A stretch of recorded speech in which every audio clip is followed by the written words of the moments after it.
Welcome, everybody. Welcome to our February board meeting.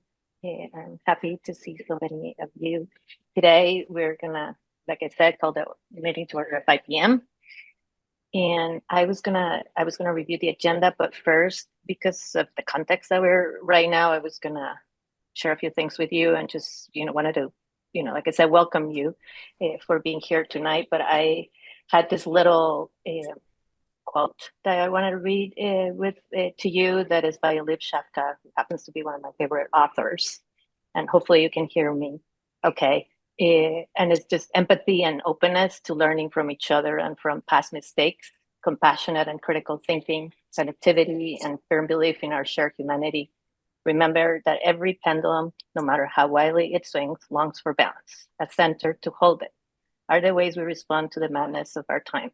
And these words resonate with me deeply because the work that we do as school board members feels that way.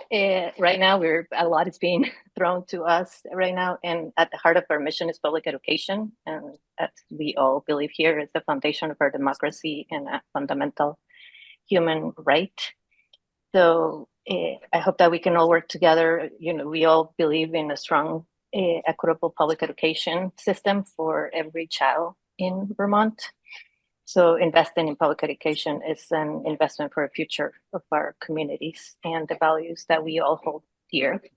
So as we gather this month, I also want to recognize Black History Month as an opportunity to reflect and celebrate and our commitment to ensuring that the lessons of resilience, innovation, and justice are embedded in all the work that we do, and not just today, but every day we honor as they are an integral part of who we are.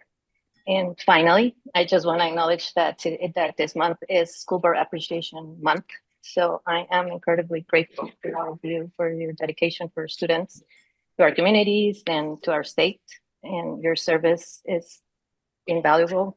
As we all know, when everybody gets here, we all say that it's our favorite board. So I just really want to say that I deeply appreciate you all. And I see you, and I know this next few months are going to be hard, but I hope that we can move today sort of with that, move forward with purpose and clarity and our steadfast commitment to not just our shared values, but our existing resolutions and beliefs.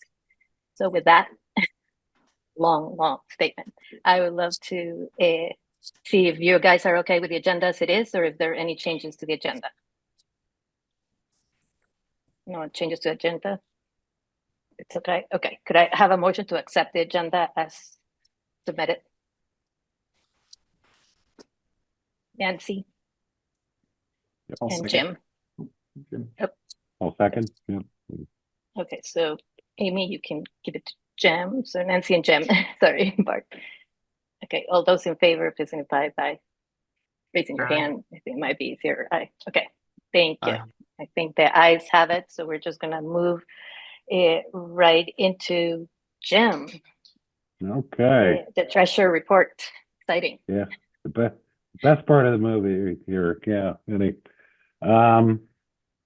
Basically, happy to take any questions or anything. The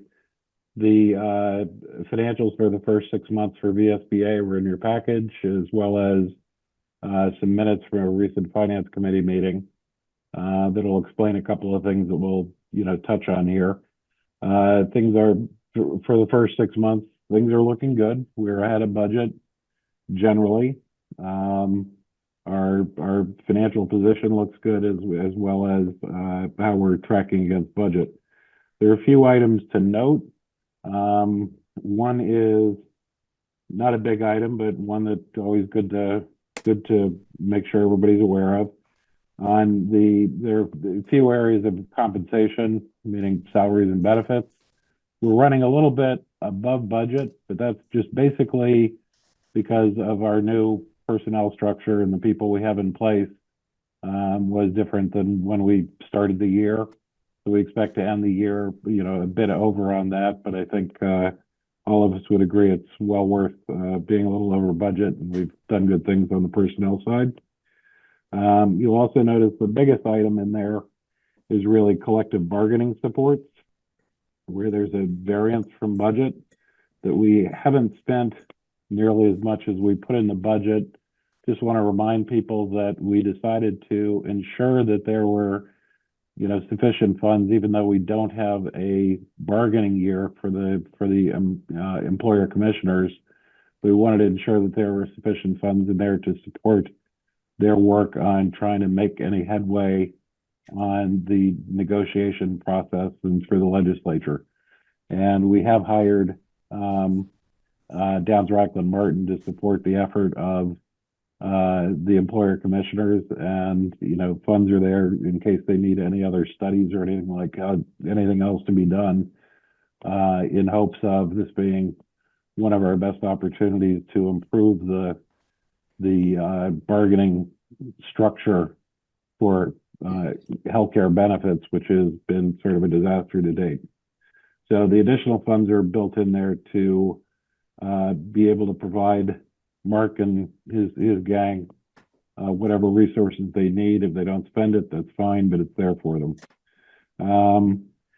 Another thing that you may notice in there is I think none of us would be surprised that on VSBA superintendent searches, things have been very busy. We don't know whether, how many superintendents we'll have in the future, but we have a bunch of empty superintendent slots now, and they've been very busy, and just kind of wanted to point out that we're ahead on revenue because, we've got a lot of searches going.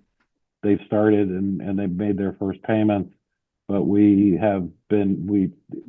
they're early and we haven't yet paid. For the most part, we have outsiders, consultants, people we know, but consultants providing those services, and those folks haven't been paid yet. So we expect that positive budget variance to go away as the year goes along. One other thing that, and this is one of the topics that the Finance Committee recently discussed, you'll see in there our investments. We've talked a whole lot about our investments over the past year or two, and that has continued to go well. You'll see in the financials that are in your package, you actually see two lines for investments in our P&L.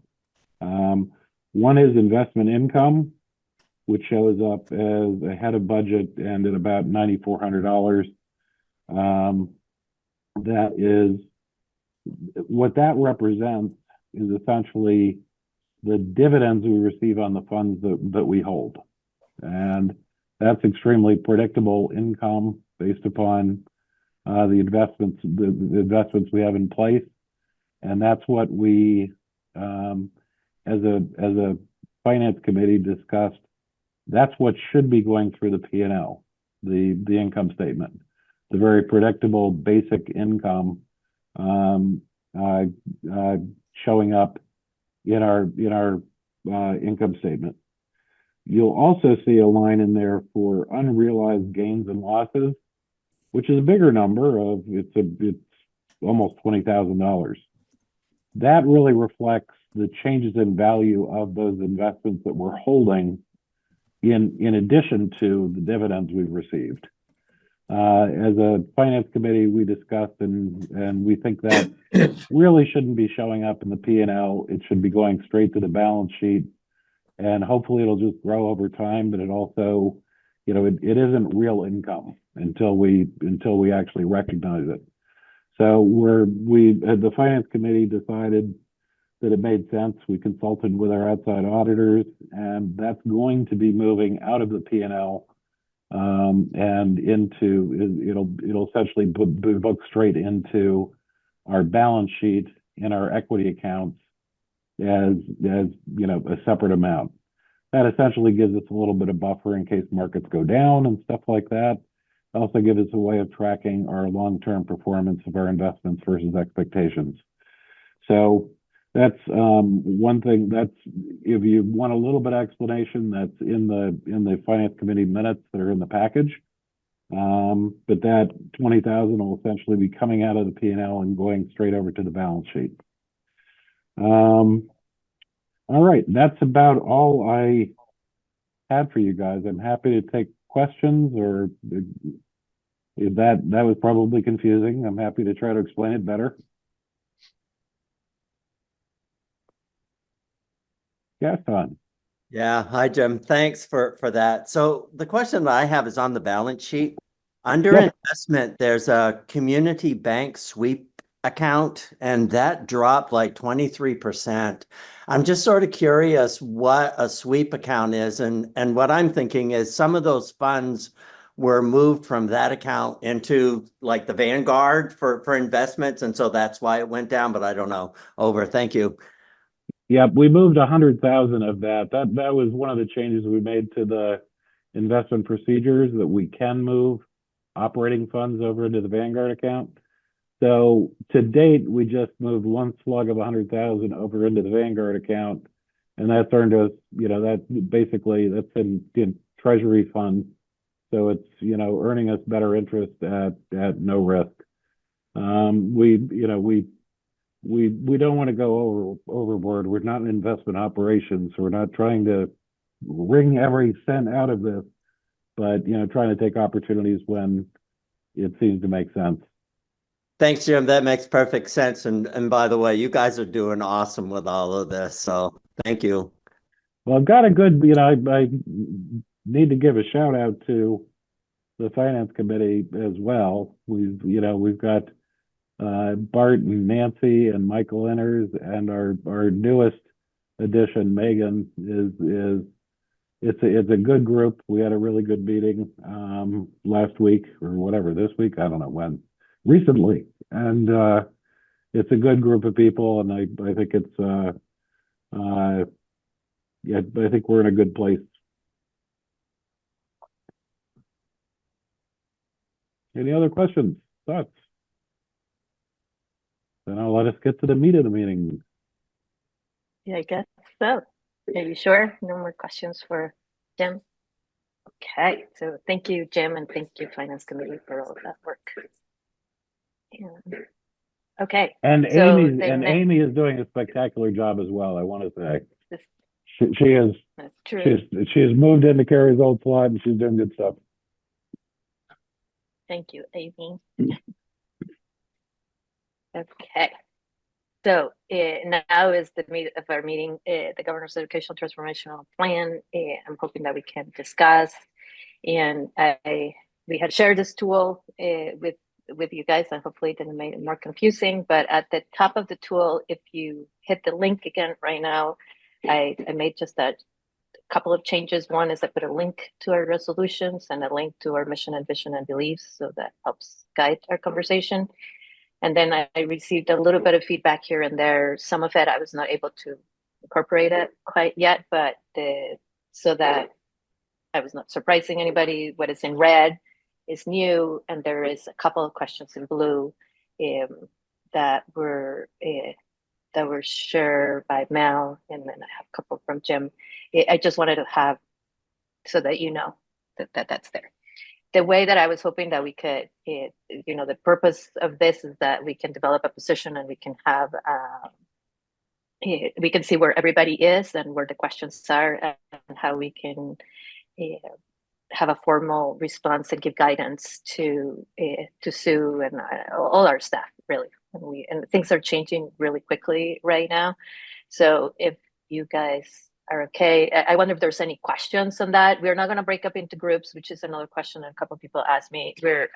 Unless the board's wish is to break into groups, I was thinking we would have a discussion as a whole, so we all know how every piece of the state, every region is feeling, which is our job here to represent our regions. Is that okay with everybody? Could I just have thumbs up? I don't want to make you do something that you don't want to do either. So, okay. So we have some agreement. Were there any concerns with the purpose or the feedback of the document? It's really so we have a place to put some notes, right? It's not a document that we're going to share with the legislators. It's an internal document for us to keep changing it. Okay, so with that, I'm gonna break it and try to time us so that we can get through the whole thing. So if somebody has already asked that question or has already said what you wanted to say, could you just write your statement too on the chat so that we know that you felt the same way or that that was something you were going to share. What I don't want is because we might not have a lot of time to everybody share the same concern. You know what I mean? So if something has already been said and it's already part of the table, you could just either do thumbs up or write it on the chat. Does that make sense? Are there any questions? I'm just trying to get us more time to, because we also at the end want to go over the superintendent's proposal too. So we've added a little bit to our meeting. Anything that I'm forgetting, Sue or Sandra or David or Amy? I don't think so. Okay, all right. So with that, let's just get started. We were, Sue, is there anything that you want to, any changes from what we sent that you would want to share right now, or can I just dive in right into the document? I think you can just dive right in. There hasn't been anything major and new that's been introduced this week. They tend to do that toward the end of the week, which would be tomorrow or Friday if they do it again this week. Okay. So with that, let's say Sandra is going to help us keep notes on the document. We were thinking of sharing the screen, and then so that people see where we are. Dan, I see your hand. You have a question of process? Yes. Yeah, my only concern is my internet is so funky. I missed a whole bunch of that, but now I see that the document's coming up, so I think we're all set. Yeah, thank you. Okay. All right. So with that, let's move into the first into the first part. I broke it up in vision and put some questions there. So our idea is to highlight strengths and concerns so that we can, when we develop this opinion, this document is going to go to the steering committee, and if the steering committee, the executive committee. And then if we need to be reacting closer, we can also bring this to the legislative committee, but we can also meet as a full board again if needed. But for now, let's move into the division area of the document. We had placed there what they had tasked the Commission for the Future of Public Education, in case that was helpful. So, what are the goals of the plan? Does the vision align with the Vermont education priorities, community needs, and how does it align with the change of the charge of the Commission of Future of Public Education? Do you guys see any strengths or any concerns in that area? There should be some concerns, but on the vision part, and I don't see any hands up. I missed something. Oh, Mark. Well, correct me if this is the wrong place to inject this. I think there's some strengths to this plan, and I don't know if we want to kind of cover what we think some of those are. But the concerns are that this becomes too top-down from the state and doesn't take into account the values of the communities that has been the historical precedence. Maybe somebody else wants to reword that from what I'm saying, but I'm very concerned, and I think the Board of Education is going to have to play a stronger role in this as the eyes and ears for the state. And kind of wishy-washy, but I hope people understand what I'm trying to say. Okay, thank you. Yes, I think that completely aligns with that concern and that question that we had on areas of assessment. And I see that Barbara agrees with you. Thank you. Jim. Yeah, I think, one of the key things for me in reading through all the proposals, I agree with Mark there, actually, we kind of have the position, something does have to change, and we want that to make sense. In a way, you start reading the proposals, and what I found was that the goals of the proposal are very consistent with the VSBA's goals, very consistent with all of our goals on what we want to accomplish. The real difficult thing, though, is they do a good job of setting out goals, and then they say, and here's what we're going to do. And it's very hard to connect the changes they're proposing to achieving those goals. So, the goals they're setting isn't the problem in the proposals. It's how are making the changes they're proposing going to lead us to accomplishing those goals that I think we all agree on. Having the quality of education and great education for all of our kids. But it's, I don't think, I think they did a good job of outlining what the goals should be. And it's just that the link between the proposals and achieving those goals is a mystery. Thank you, Jim. Well, yeah, well said. And I think the notes represent what you were just saying. Barbara? Yes, I wanted to agree with Jim, and also I don't know if this is the place to put it, because as was said, the vision sounds great, but what they're presenting to us is so not having anything to do with the vision. And I just think we need to be very strong in saying that this proposal completely ignores the work that local school boards and local communities are doing to address the issues that everybody knows are at hand and need solutions. And all the planning that we've been doing, including facilities planning and working on budgets and all that. There's like, everybody's ignoring this proposal, ignores all of those things and just goes on its way, making these things, like, to me, they seem out of left field. Thank you, Barbara. Gaston? Yes, thank you. I'd like to just react to the governor's proposal and the work of the commission. It just seems to me that at this point in time that the governor and the legislature and the AOE is just moving forward with the governor's proposal. And it sort of brings to mind then what purpose is the commission going to serve in the coming months. Their charge was to have some solid recommendations in December of 2025, right? I think.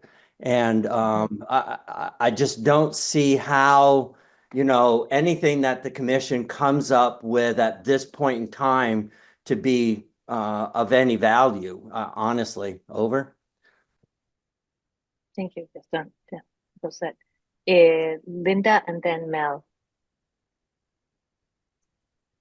You're muted, Linda. I guess There you my go. frustration is that with something as big as what the governor is trying to do, my frustration is that you can't, you have the legislature taking all these bits and pieces. We have the VPA come in, we have the VSA come in, we have the VSBA come in, we have parents come in, there is not a group of people, and this is my frustration with him. I realize what you want to do, but you are, it's piecemeal. We're all piecemeal, and even we are piecemeal. We are putting together and we're saying, here's what's good, here's what's bad.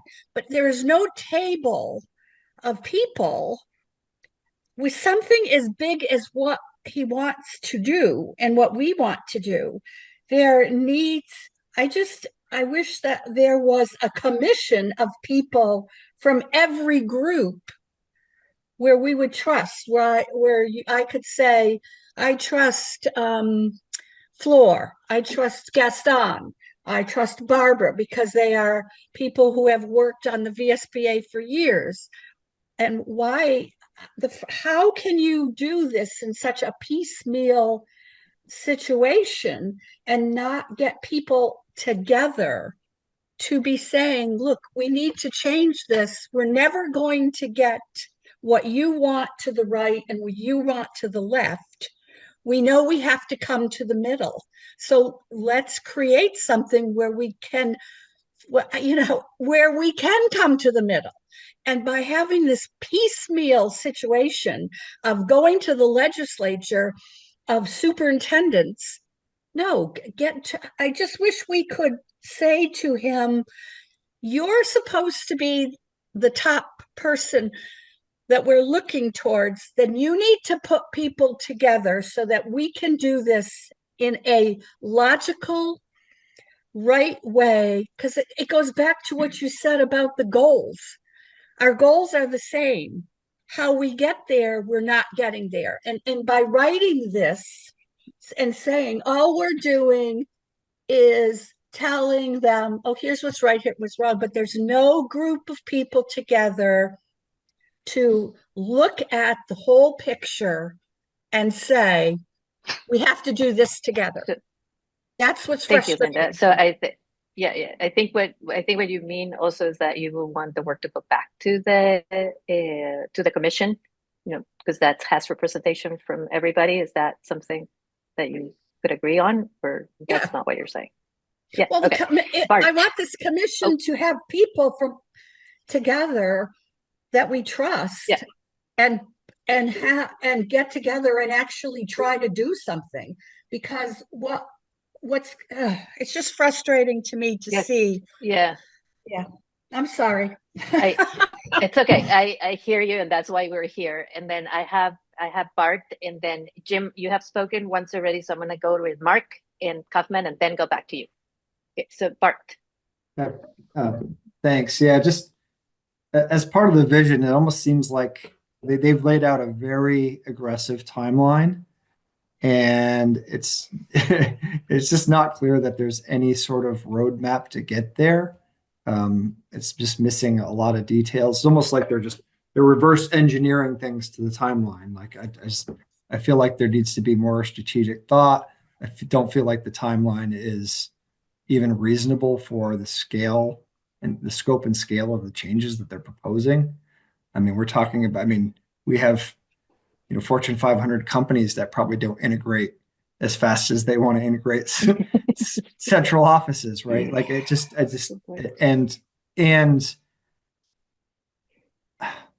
one, it's all top down, right? I think there needs to be also a bottoms up look at cost drivers. That's largely ignored. The timeline just seems aggressive and somewhat haphazard, and it completely ignores whether the Agency of Education is actually equipped to support everybody on this journey, right? It feels like one of the prerequisites to rolling out a change of this magnitude should be to adopt some of the elements that we recommended in our task force, right? It just seems like there's a lot of structural improvements that probably need to be made at the AOE to even make something like this successful. So I would like some more like strategic sequencing to be considered in the vision. It just seems like that's completely lost. Thank you, Bart. Okay, we have a different screen being shown now. We see all of yours. So go, Mark Kaufman. You had your hand up. Thank you. I believe excuse me. I think we are all getting ahead of ourselves, and I include the governor and the commission in this. What I have not seen in any of the documentation that's been presented is evidence-based research that shows relational and correlational aspects of these changes, or of any changes. I can't see anything that says this works because of X, and here's how it would apply within Vermont communities. I've seen a lot of, well, this works somewhere else. That's great. You know me, I want to see the evidence of how it will work here. I agree the timeline is incredibly aggressive. I believe that is in part due to our own constituents. We just had a budget meeting last night and heard very quickly how we want budgets changed now. We want the tax structure changed now, not in 5 years. Thank you. Thank you, Mark. Jim, and then Neil. Neil can go first. Okay, go Neil. I'll take that segue because I was going to echo what Mark just said, and especially to the extent that the governor's proposal, that maybe the foundation of that was based on the PICUS report, then I got serious concerns because I don't think that the PICUS report was in some regards either statistically or realistically accurate. Like a lot of it just doesn't apply to Vermont. And even in the report itself, they acknowledge that. So. Okay. Yeah, sorry for this, but I'm gonna kind of, one, I agree the timeline is very aggressive. And, to kind of go back to some of what Linda was saying, trying to get a group together of people who are involved in education. I think we've been trying to do that over the years, and then the commission was supposed to be getting all those people together. They spent more time than the legislature is going to spend in trying to figure out solutions. And in the end, they came, for their first initial solutions, and they came up with, too much difficulty to, they couldn't come to an agreed set of conclusions to propose. This is a hard problem, but it is a problem that I think we've been, trying in some way, shape, or form, or, pushing on, addressing what is going to be a potential solution for a long time. So I'll be really unpopular here, and I'll end up saying that, okay, as from the bottom up, we've tried to come up with solutions, and it's been really hard to come up with solutions. And that's why we get two concepts basically, because I see the governor's proposal, in the end, it's two concepts that are not new concepts in any way, shape, or form. They're old concepts that we all realize and have seen before, which is one, switching the formula, which we've all been saying we want a different formula. So they go for the most popular one in the country, the foundation formula, and try to make it fit here. And the other one is, we did Act 46. I think, some districts it didn't work out very well. In our district, I think it actually worked out pretty well and helped us.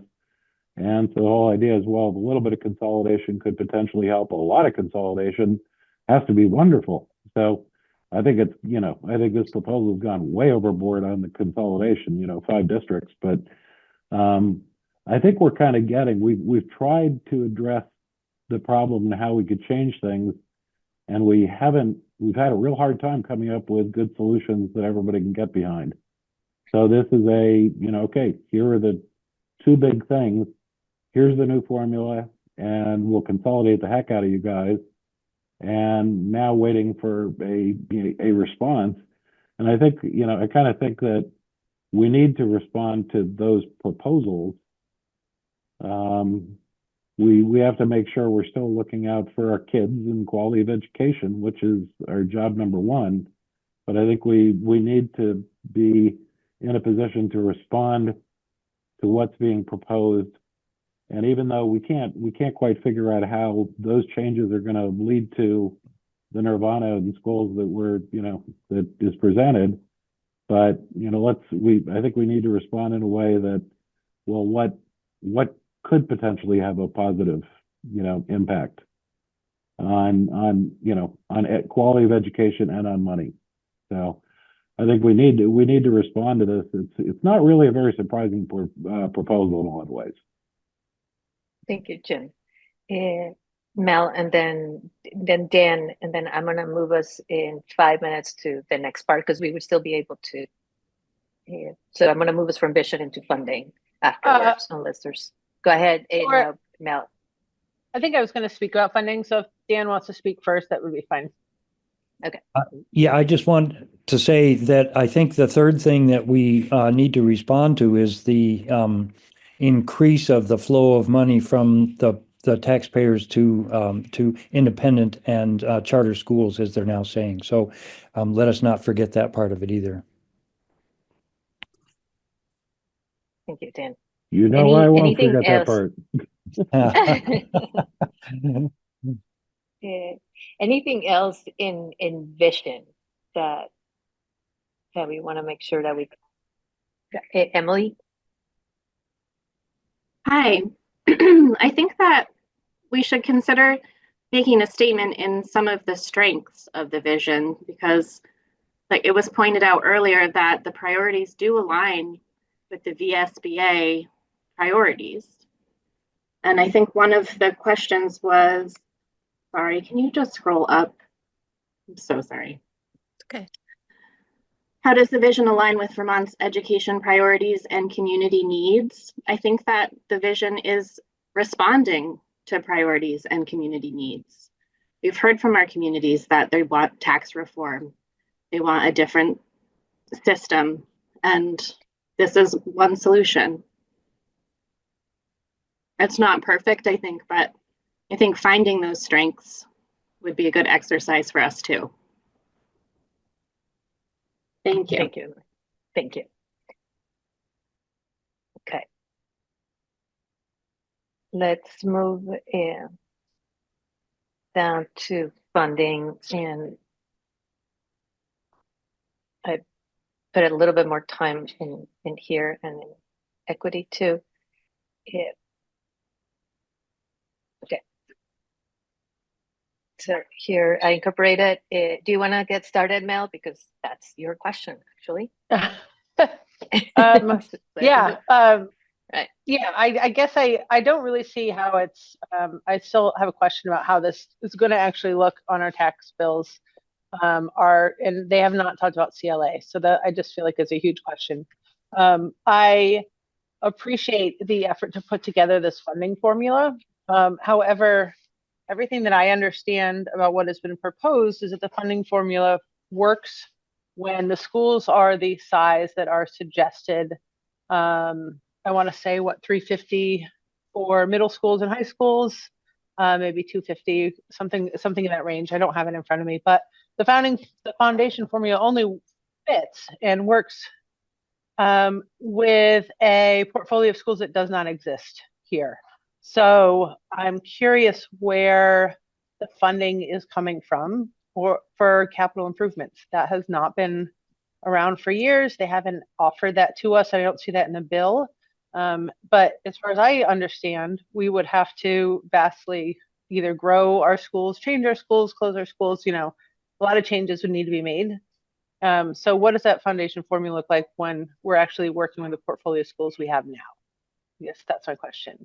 And this is kind of governance, but it goes to that point, and Jim has made this point in different meetings we've had. But if they are not requiring, the state is not going to close schools, and they're going to ask these new boards to close schools, that's also bad form, because it's going to create bad relationships with these new boards. So if they think it's that important, I want the funding formula to work, I feel like we need more guidance and more impetus to make those changes.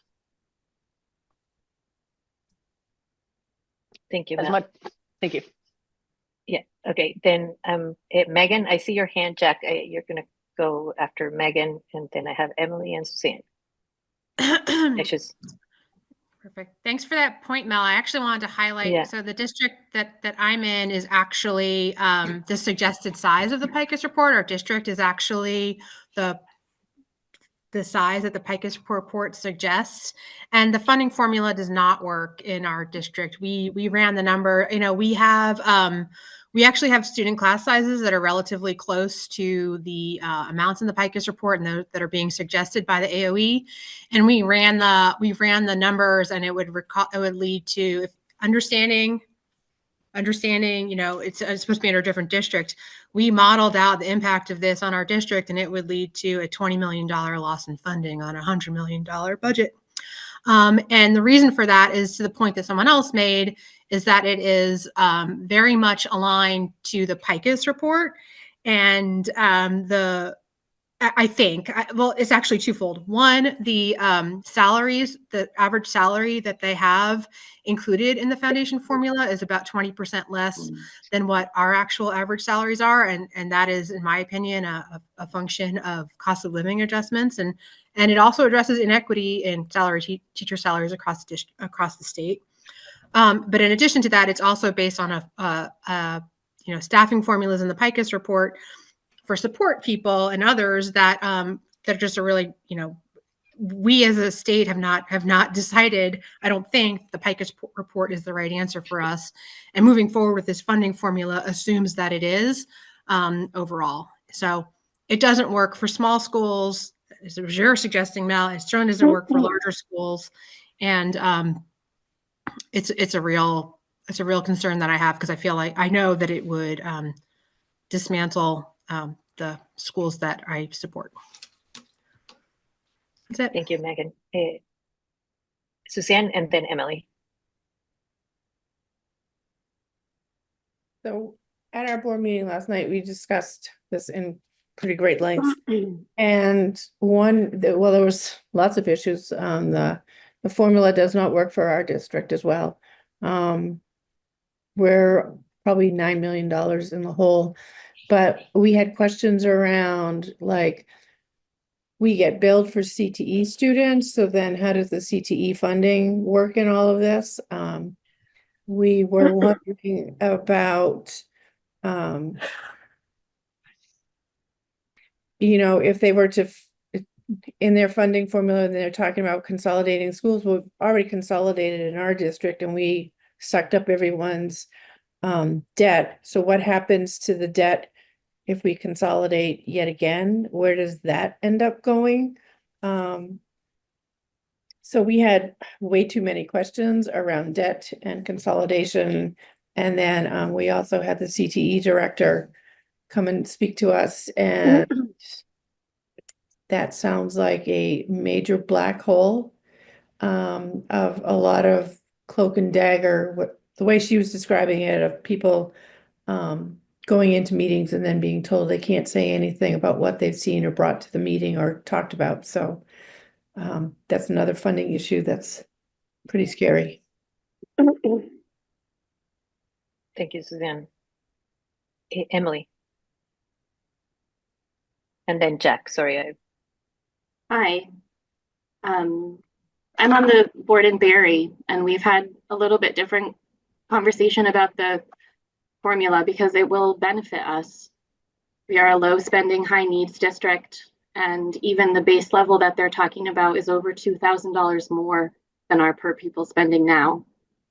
So this system will benefit Barrie in the short term.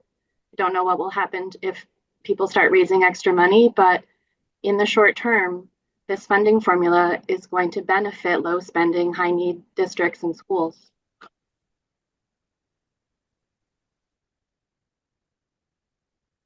Suzanne, is that an old hand or a new hand? Because I'm going to let Jack go. Sorry, it's an old hand. Okay, Jack. Okay. Being on one of the sprint teams, and the team I'm on is the timeline. And I was very concerned that when I suggested, have you thought about the refurbishing buildings or building new buildings as part of the timeline and the funding?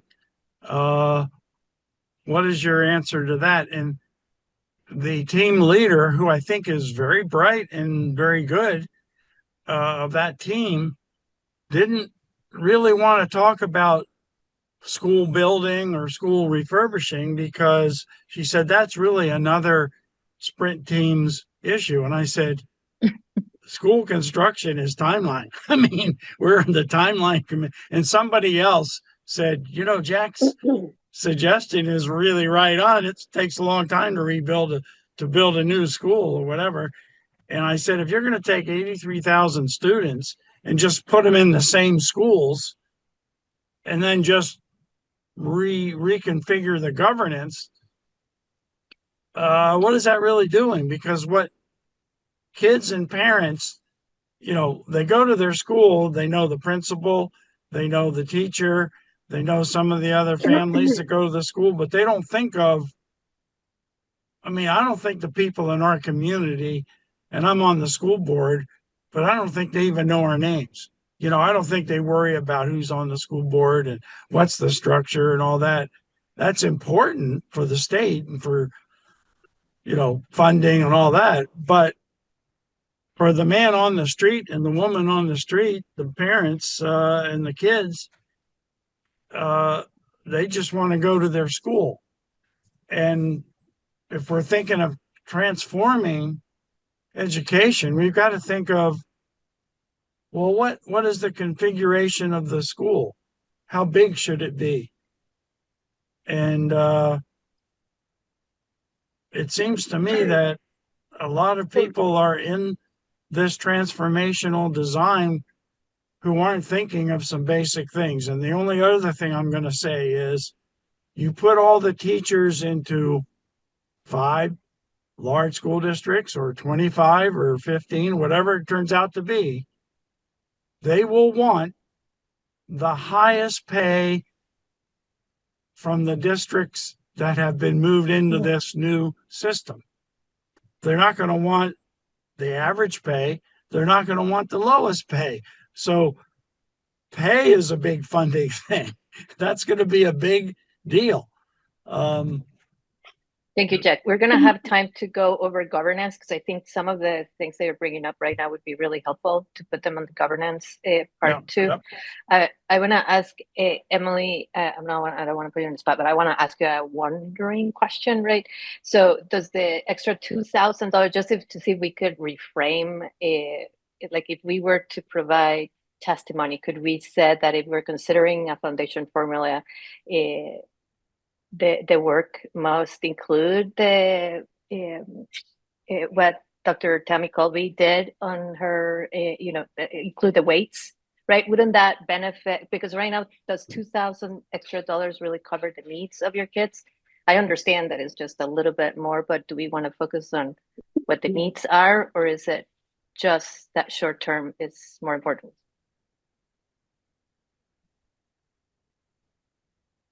I'm just trying to clarify what would, what is the foundation formula based on? That is a great question. I know that there are in some instances, the funding formula is going to represent less money to students like English language learners, which we don't have rising numbers of in Barry. So there does need to be more understanding of the weights and how they apply to the weights under Act 1, this new weighted 127. I'm so sorry, I can't remember. Yeah, you're right. Okay.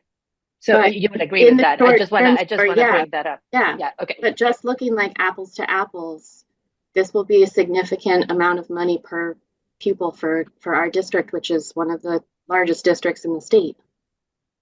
Yeah. Because we have. And I'm not disagreeing with you. I just want to make sure that you also agreed that we want to do the weights in order to make it more sustainable over the years. Yes, because I do think in the short term, there's benefit. I don't know what it will look like when other districts start raising extra funds for, certain projects. There are question marks still. Okay. Mel? Yeah, I believe our region has already kind of run the numbers also, and it looks like it's going to be about level funding where we're at. So I can't say for certain, but it's not going to be a huge shift, so it's not going, so it is working in some places. But I have just a general question for how the funding gets distributed. We're talking about students and their weights. And if we are going to be, when we're working through choice and we're working with independent schools, if that flies, are the weights going to be applied per student and follow the students, or will there end up being a individual student based on the entire region's funds? And I'm just curious, what that's going to look like, especially when, we're talking about tuitioning to independent schools in a way that we never have before, where we now give them our money and they have no, they don't get to set tuition anymore. So I'm just curious what that, how that's going, what that's going to look like. And the only other thing that I don't see reflected here, unless I don't see everybody, so please speak up because I don't, a little screen right now, I'm not seeing everybody, but I don't see any other hands up, is, if they take it into consideration at 173, because the way, at least the way that I'm reading what they have proposed for the foundation formula right now, I don't feel that it really adequately funds the support systems that we need in our schools. We're all in different places to implementing. It's also capacity at AOE and the foundation formula. It will just similar to what Emily was saying. It will be not equitable for especially our students. It would represent our student needs, and it would just mean that we will end up with more kids needing special education because we won't have the support systems that we need.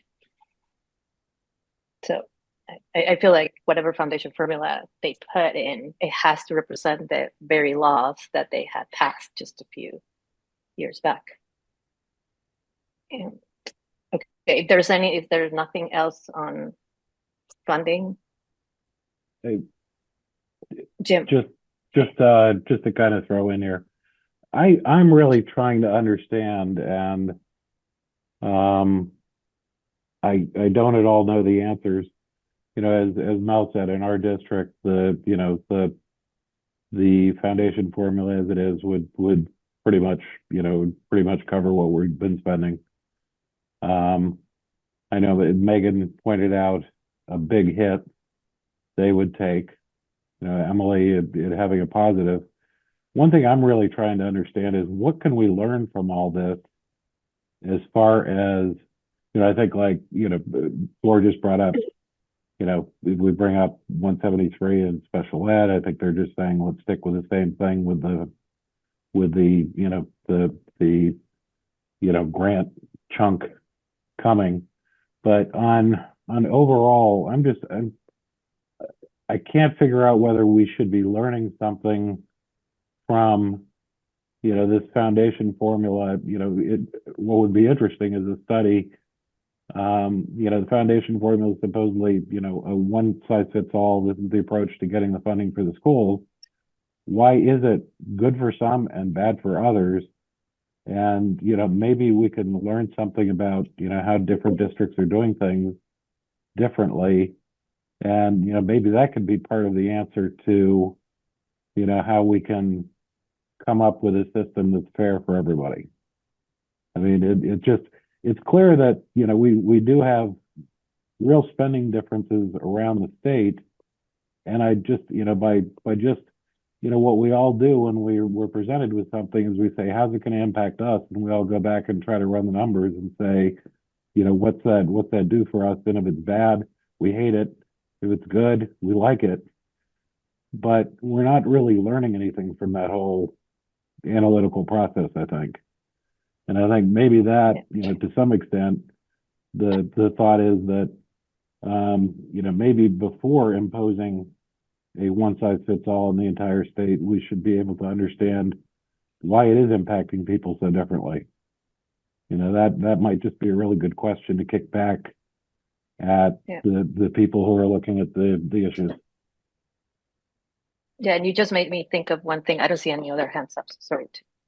Sort of one more thing to you guys, but I think why couldn't they model it with our existing structure?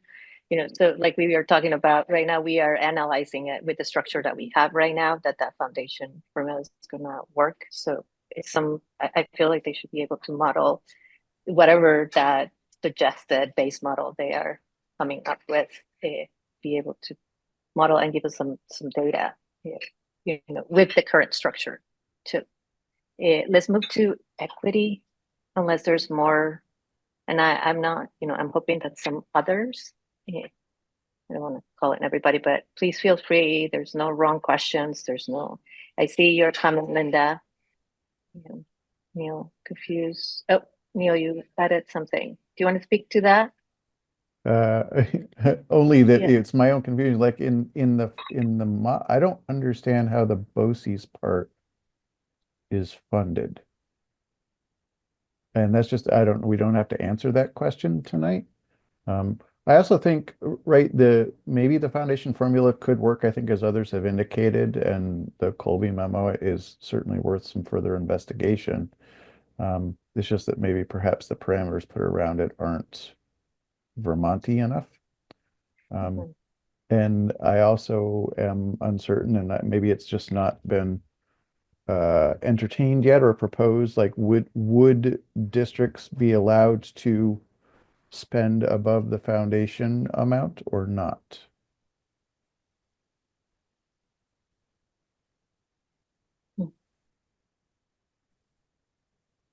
Good question. Okay. Mel, I see your hand. Yeah, I'm just gonna say they've alluded to the fact that we could potentially raise a limited amount of funds. Heard that said many times, but they have not said what the limit to that amount of funds is yet. That's in response to Neil. Yeah, and sorry, I'll just add one more thing. Like it's not lost on me that the proposal on the table is a decrease of over 180 million. Like same number of kids, 100. same number of kids, just less money to run your operation, right? And if I just ran the numbers really quick on the 5 proposed districts, Southeast region, 80% of the districts in that region would see a reduction in their spending or their ability, I guess they're essentially their revenue. Champlain, 78% of districts in the Champlain region would lose. Northeast, 70% of districts in Northeast would lose funding. Southwest, 59%, Winooski, 52%. Like every one of these new proposed districts is going to have to figure out how do they offer the program that they're offering now at a cheaper cost. I would really love the governor to step into a budgeting session with me and let's walk through it so he can show me where he thinks that those changes can be made to achieve the cost savings necessary to be able to operate under this new funding formula.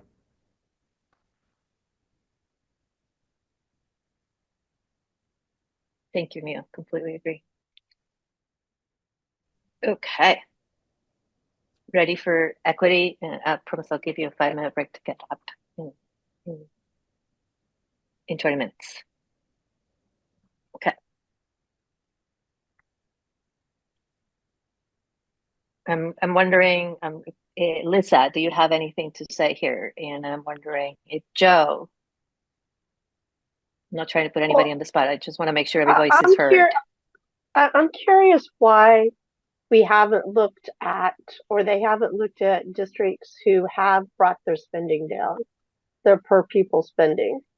And we're a merged district that were spending 18,000 our first year we merged, and we're down to 11,190.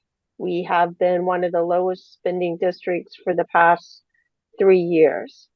And we have a neighboring district or a neighboring SU that falls in that same category. And I guess I would be curious why they aren't looking at those districts and SUs that have managed to do what we were charged with doing when we consolidated under Act 46. I feel like we continually are punished for following the directives. Thank you. Thank you. Okay. Yeah. Any others in this area? Are there any strengths in this area? Okay, I don't see any.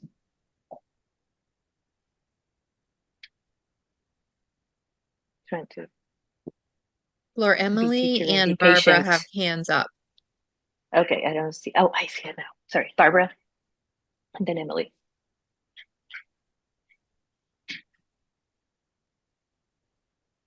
Barbara, you're muted.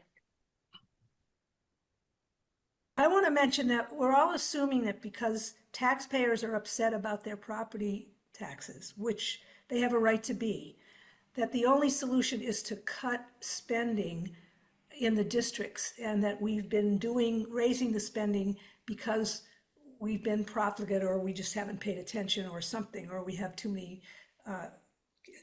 teachers, or whatever the reasons that have been given. But there has been absolutely no mention of the fact that, I don't know about other districts, but our school board has very little control over a huge amount of the cost increases that have come to us in the past few years.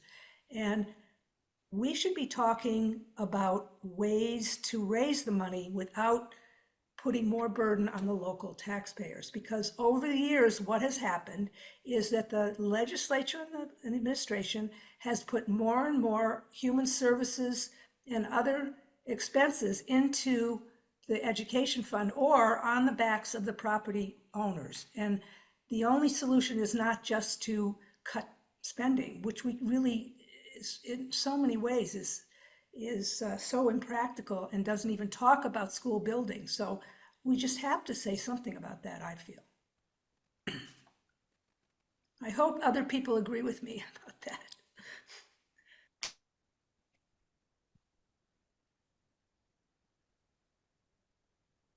Oops, I was muted. Emily, go ahead. And everybody can come up. Barbara. Yeah. Okay. Emily? Thank you. This equity portion, I can't find any strengths in this vision. There are huge questions of education equity for me. There's huge questions about equity for our taxpayers. There are so many questions here, and no strengths, no even beginning to understand and put forward any solutions for us. I think that the student weights, sorry, Flor, do you mind if I keep going? Keep going.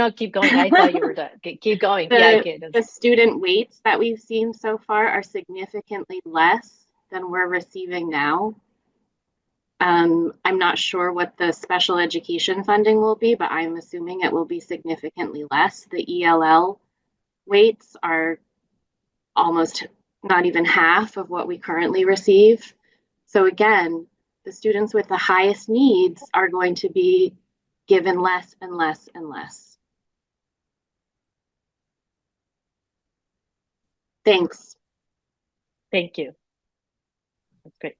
If any others, so Jack, I don't know if you wanted to talk here. You know, we also had an equity. Is the most efficient and effective number of locations of schools built in districts or supervisory unions. Yeah. Do you have anything else to add to what you were talking about before, or there hasn't been any modeling on the why? Are you asking me, Flor? I am asking you, Jack. Yeah. The other issue I was concerned about construction costs, because it didn't look like the timeline team that I'm on was even the chair of that committee wasn't even thinking of that and thought that should be somewhere else. And I'm saying timeline. But the other issue is the negotiations with the teaching staff and support staff, and that they're going to want. I've negotiated for 50 years in 2 different states with staff, and I was a strike captain when I was a teacher, so I understand negotiations and what happens. And it doesn't look like they've thought about the fact that no matter what system you put in, 5 districts, 20 districts, 19, whatever it is, the staff will want what is the highest pay that the former districts that have now merged, what was the highest pay of that system? And they're going to all want that. And they're going to bargain for that. And they're going to strike for that. So that's just what happens in negotiations. And so construction costs and negotiations cost. I could think of many, many others, but if they haven't thought of those 2, we're in trouble as far as I can see. And the trouble, Thank you, you know, Jack. the devil's in the details. I think we need to reform education, but we should reform education to serve children better, not to save money. The goal should be to serve children better, not to save money, because I agree with what someone else said. It's going to cost money to educate kids. And to just say, we're going to save $180 million. So what? That's crazy. You're not. It's going to cost either the same or more to do it correctly. Anyway. Thank you, Jack. Gaston, I see your hand. Yeah, thank you. It occurs to me in the context of the last couple of comments that on the executive summary for a plan to build stronger schools, stronger students, and vibrant communities, in the third paragraph, there's a bolded, at least I guess I did that, but the statement goes, they're talking about local schools and, you know, the school advisory council. And the quote is to promote local engagement and student-centered budgeting. Question, if we're not doing student-centered budgeting now, and this is supposed to somehow promote it, then what the hell are we doing? I mean, this is crazy. And it just goes to exactly what everybody else is saying. You know, you can't just cut costs and think that students are going to come into play. I mean, local school boards know their school districts and their needs. And so I just think this is, you know, a buzzword, student-centered budgeting. I mean, we're doing that, period. And the notion that we're not, and somehow this is going to, you know, miraculously change things is crazy. Over. Thank you, Gaston. Mel. Go ahead, Gaston, if you have more.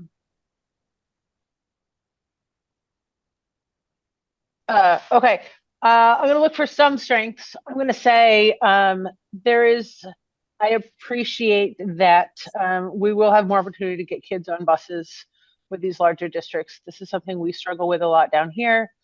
Buses passing each other on the road, going to different districts and all over the place. Meanwhile, our small little, you know, elementary school routes can't get filled because we don't have bus drivers, right? So I'm hoping that some of the efficiencies that come through this will make it for a more equitable access to education. And I do think, you know, this is governance, but this is equity. There are going to be opportunities where kids will have similar access to, say, foreign language and the arts that hasn't been able to happen also in some of our small schools.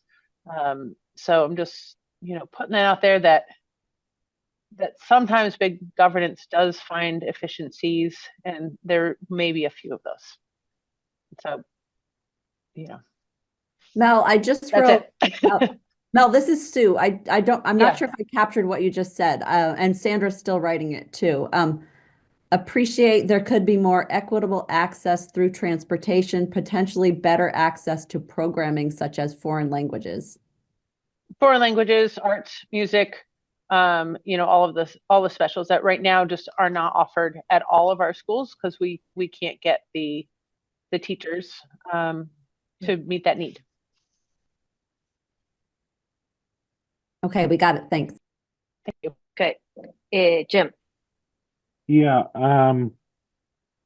this is again one of those sort of perplexing things in education right now. I think, you know, again, trying to understand, you know, I'm just, while I'm not all that wild about a lot of things in the proposals, I'm trying to understand what's behind them and why they're coming up as they are. And I think, you know, one of the things, I think we all had very high hopes for things like the pupil weighting study, that when you put in the new weights, that was going to have a significant impact and create more equity because you were creating additional tax capacity for districts that you know, didn't have it. So you had high needs kids. And what we found in practice is last year, with so many budgets having a hard time, the guys who had the hardest time almost were, you know, maybe this is an overstatement, but But certainly a lot of the people who had a real hard time were people who were low spending districts, and they were supposedly given more tax capacity, and they couldn't get their communities to approve budgets. So I think, in looking at, the goals for coming up with, a different approach, I think there probably is an element of a true attempt to allow those, the districts who are very low spending now and whose kids could use a lot more, to make sure that they do get the funding that they need. Because, our current system just didn't work when it came to our school budgets, or our school boards putting forth a budget and trying to get it approved, which was, pretty frustrating to me, because we have some districts close by that they had a heck of a hard time getting really lean budgets passed. And that just is not fair for their kids.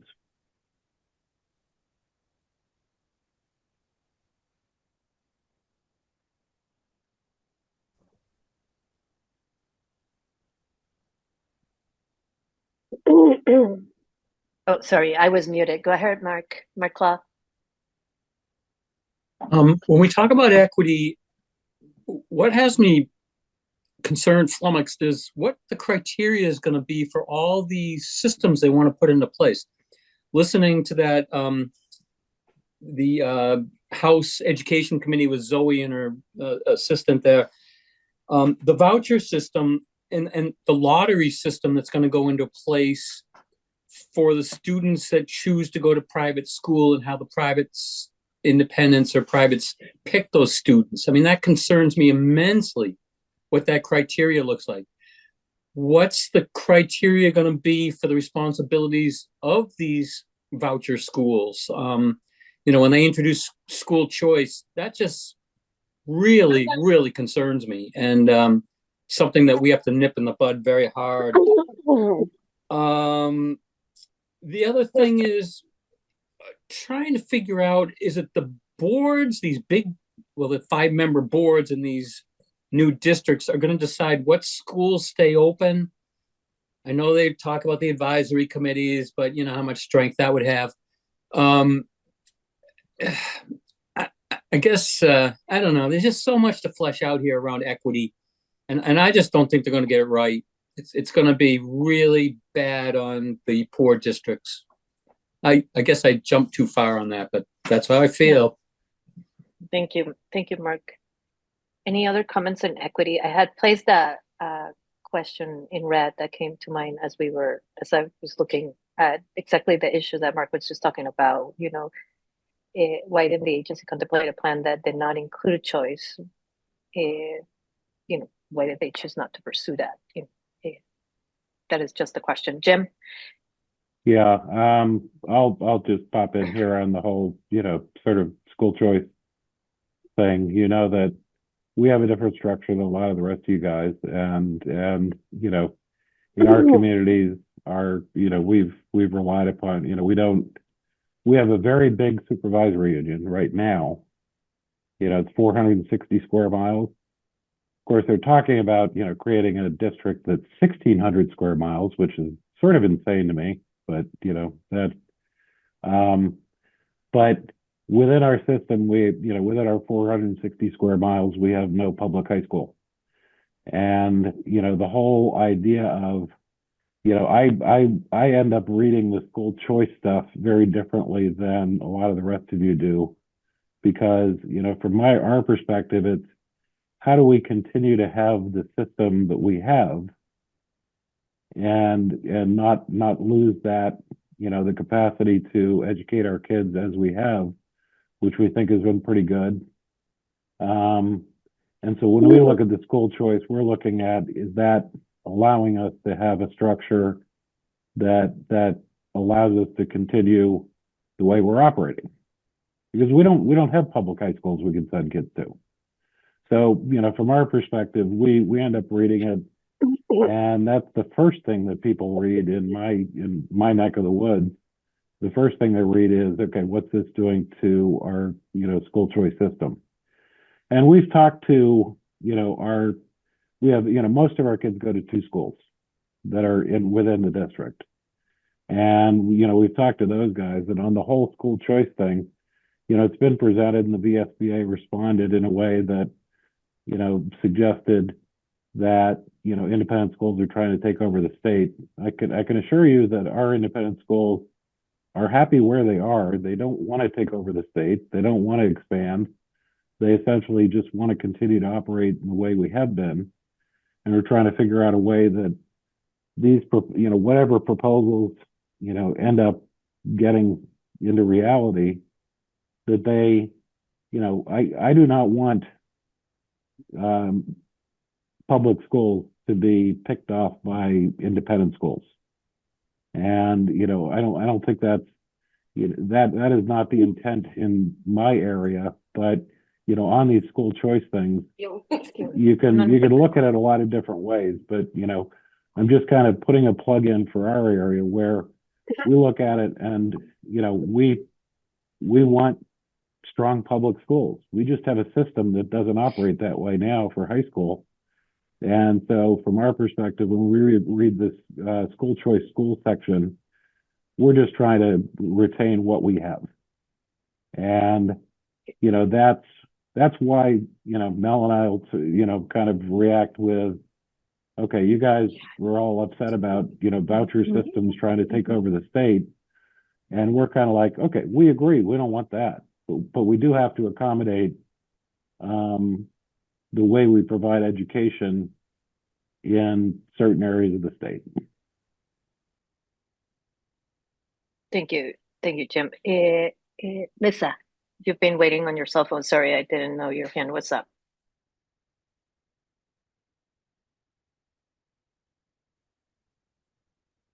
Where did she go? Lisa? Okay, she disappeared. Okay, Suzanne, do you want to do your comment and then I'll let Mel go? Oh, there you are, Lisa.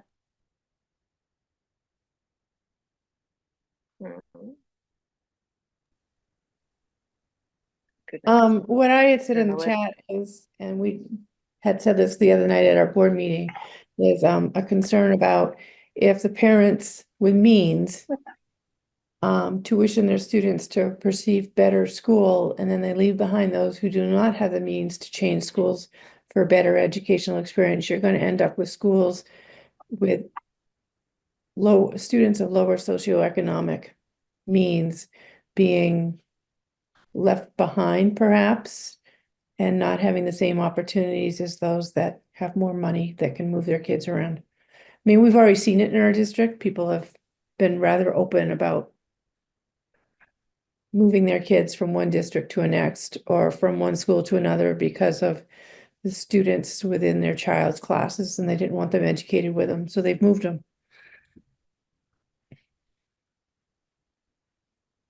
Thanks, Suzanne. Mel, you want to go next? Sure. Yeah, I would follow up, Suzanne, with, you know, that system is part of our law right now. Like high school students have public choice to switch between public schools. And that was written into law, I think, 2 years ago. I want to say 2023. So this doesn't change that. You know, I'll echo what Jim says without echoing what Jim says, because I think you guys understand the point. I think what is so important about this is, if this is going to happen, that we are very aware of who and how these rules are made. It was concerning to me that they straight out said they're going to throw out the rules 2200.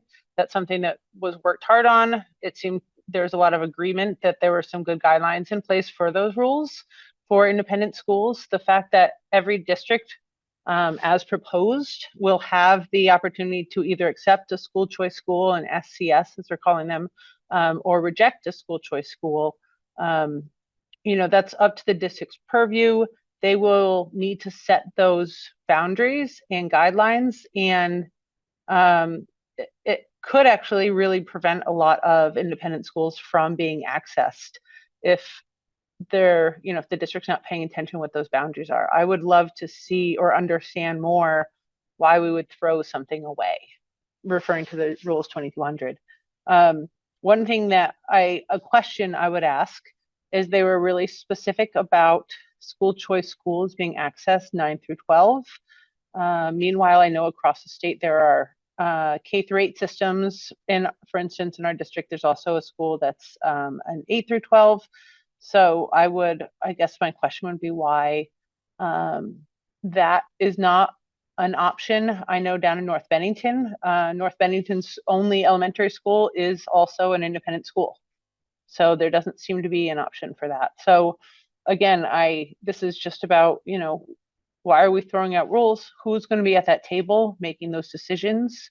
And I know this isn't always a popular thought, but maybe bringing Visa to that table just to understand more about, how they provide education and what guidelines we can put in place that they won't throw a fit about, so that they can remain, equitable. I do appreciate the fact there's a lottery system in place. That means that all kids should have access, and it won't be just the people with means that get that. I'll say that's like in the positive category.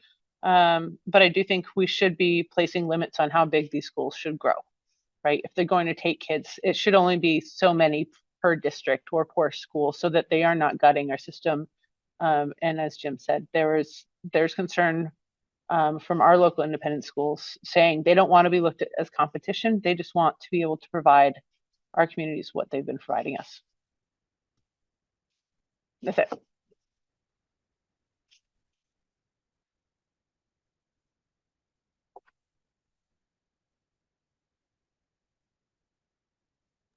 I'm sorry, I was muted again.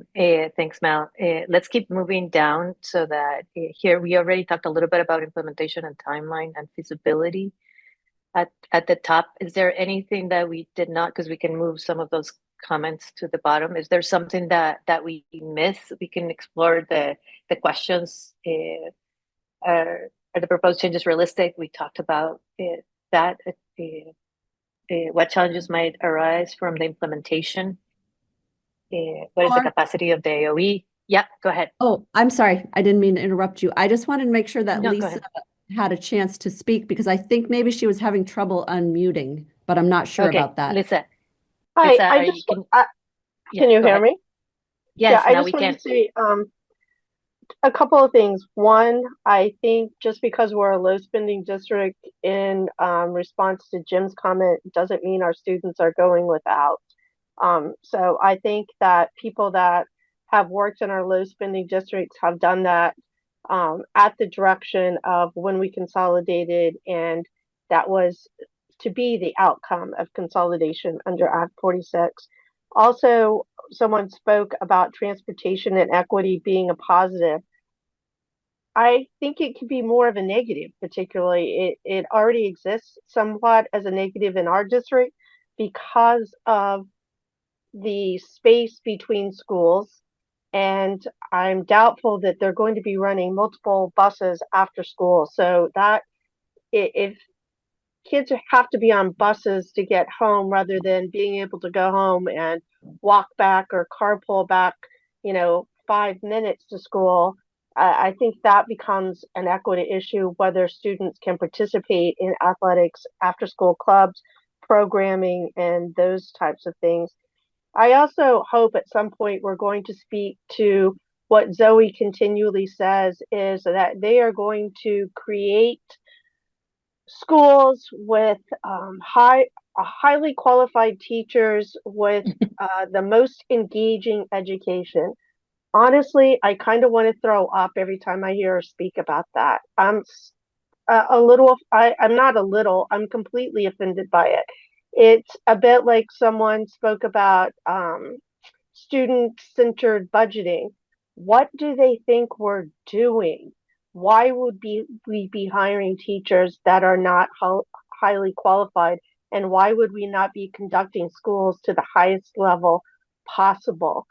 There's no one that sits on boards that are or employed in supervisory unions that want students to fail. So I do think that needs to be addressed, because I have noticed that really is a mantra that she says over and over, and said it several times today when speaking to House Education. Thank you. Thank you. Thank you for all that, Lisa. Gaston, I see your hand up. Yes, thank you, Flor. The question that or the comment I want to make, and it's pretty simple and pretty blunt. I have absolutely zero confidence in the AOE's capacity to pull this off, period. I think that something that perhaps needs to be considered here is we need to go back to how the Secretary of Education is identified, approved, and put into their position. I think that, if we go this route and all of the power shifts to the AOE, then it becomes very problematic if we continue to have a governor who just appoints people who, against the wishes of the Senate, is serving at the pleasure of the governor. I just think that is just ripe for huge concerns and issues that come up. That's the first thing. The second thing is there's a comment here about folks with experience on the ground that serves as experts. I don't know, just a thought. In academia and in medical research, medical research articles are not just sort of published. They go through a review process. I don't know, just a thought for the legislature is to, why not send the Picus report out for a good academic secondhand review to kind of tell those folks in the legislature exactly what this means or does not mean. I don't know. General comment here is that I'm not so sure that we have people in places of making decisions who can read the Picus report at the level that it really needs to be understood and able to really criticize those areas where criticism needs to be levied. That's all I got. Over. Thank you. Over.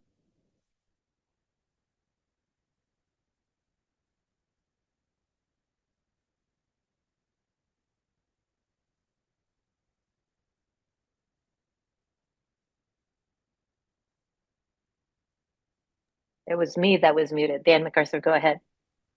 Yeah, if I can just jump back up a little bit. What difficulty do you see with implementation? What challenges come from implementation? Well, I mean, every single one of us, as other people have pointed out, are working to try to educate the kids within our own districts and SUs. We're all going to disappear. So that's a bit of a challenge from the perspective of all the people on the VSBA board and all the people that we represent. And I also think the VSBA,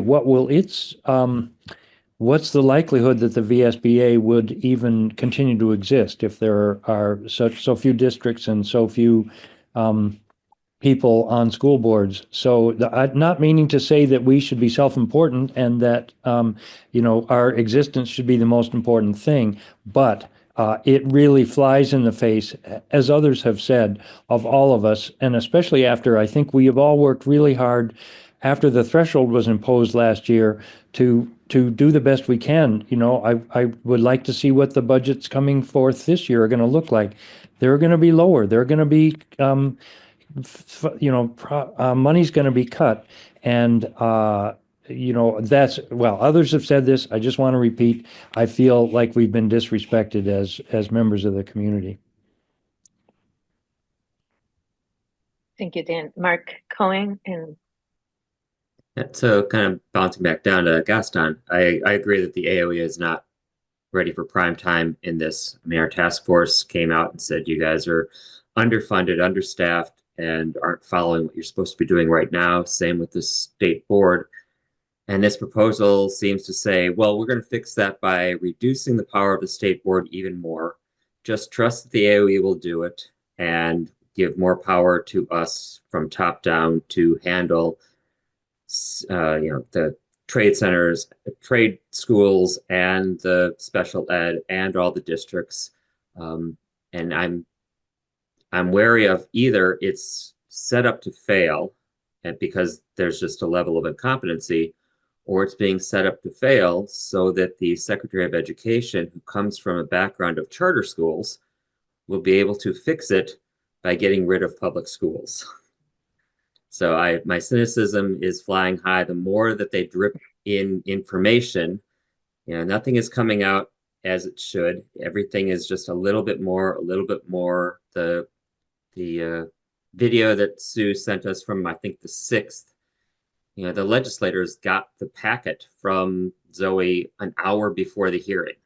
And so they were just reading through the packet as it was being delivered.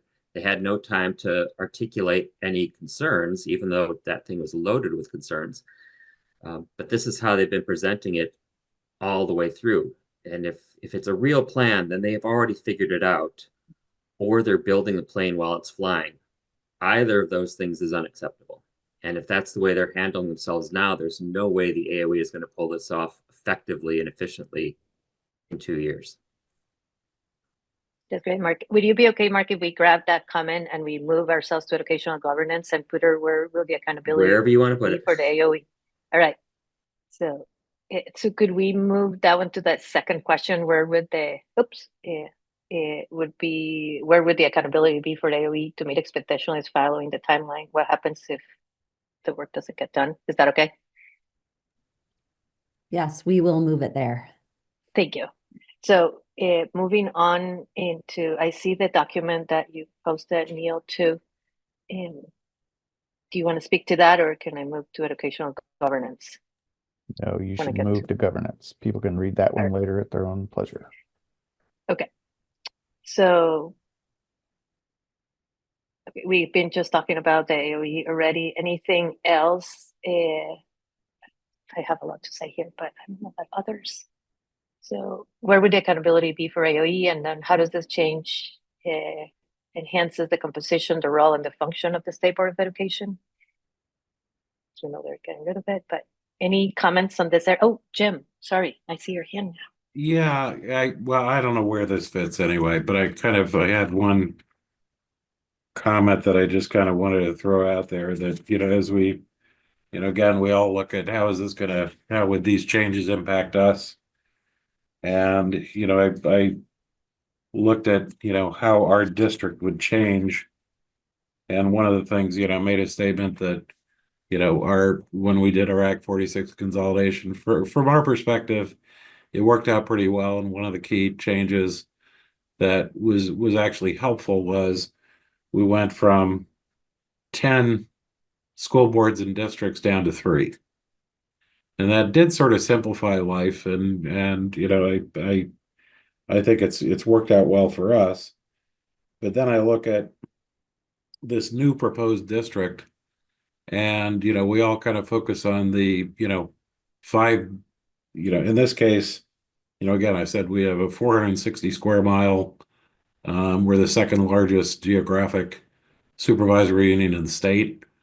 This would take it to 1,600 square miles, where it takes a couple hours to drive across the district. And it would also take us from, the, one school board supposedly in one central office, which I think is kind of a little crazy for that big of a territory.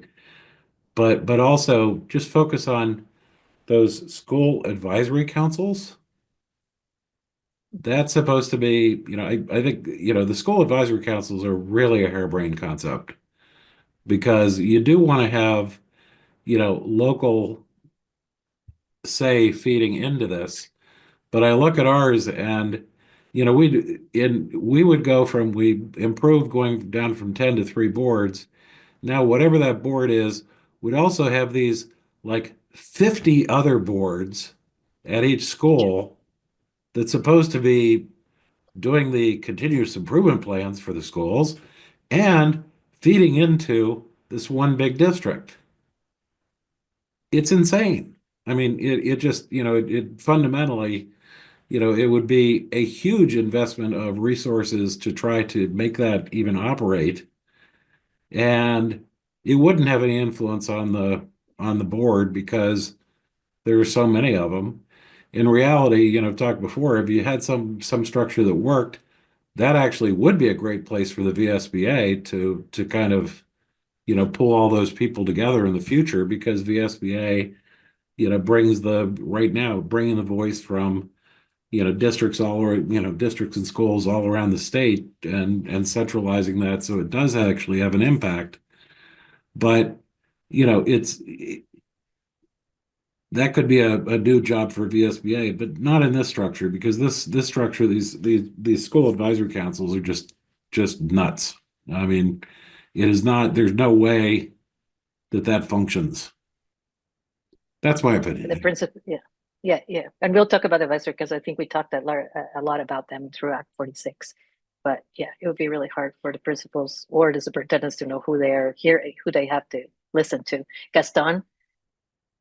Yeah, real quick. The craziness of these 5 regions, going back to Jim's comment, is that if you read the details about it, there's only supposed to be 5 people per school board for each of those regions. So imagine your, 14 or 1,600 square miles being represented by 5 people. Although in Chittenden County, that region over there or district over there would have a potential of having 7 school members on it. The thing that I want to point out here is that, those people running for those positions would sort of like have to run for public office, right? Because it's not going to be a local election. It'll be regional, if you will. So that makes it very difficult. And an experience that I had at one of the listen and learn sessions was that there was somebody from a school district talking about rural schools in general.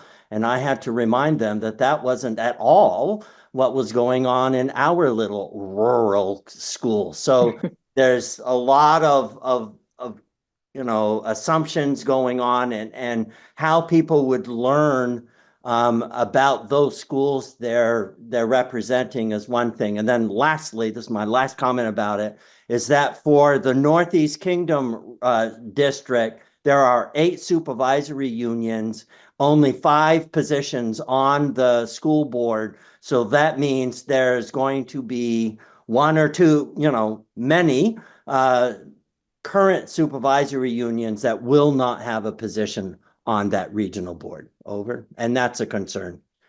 Whoops, sorry. Over. Thank you, Gaston. Okay.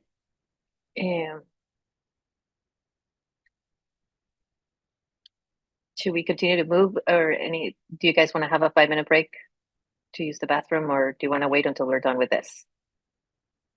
I don't see people fidgeting. Let's keep going. Mel.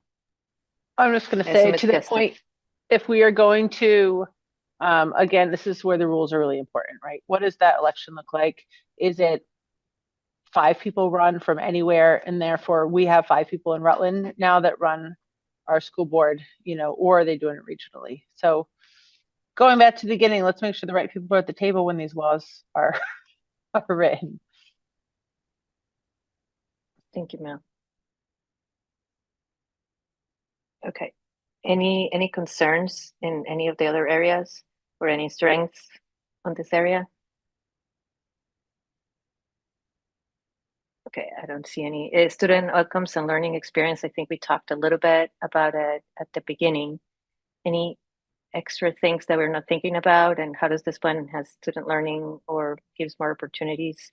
He keeps throwing the 0 to 22 and has all this pre-K stuff that is driving me a little crazy. Anything in there?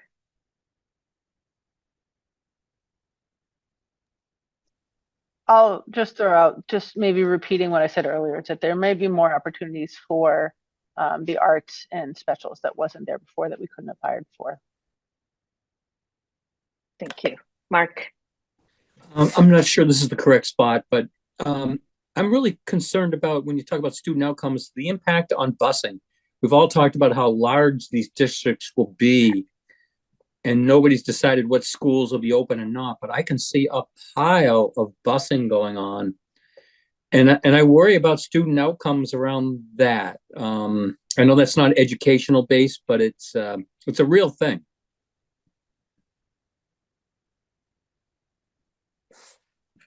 Thank you, Mark. Okay.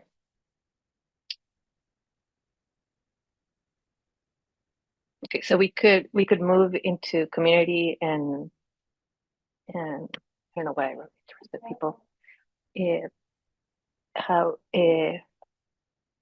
so we already talked about that this is top down in that area. Anything on the community part? And we haven't talked about the local part either. But is there anything in this area in community and why it's that interests people? I don't remember right now. I try to use sort of how the legislature had set up the commission to ask questions, but I'm not seeing any hands up. Oh, Mel, your hand is up.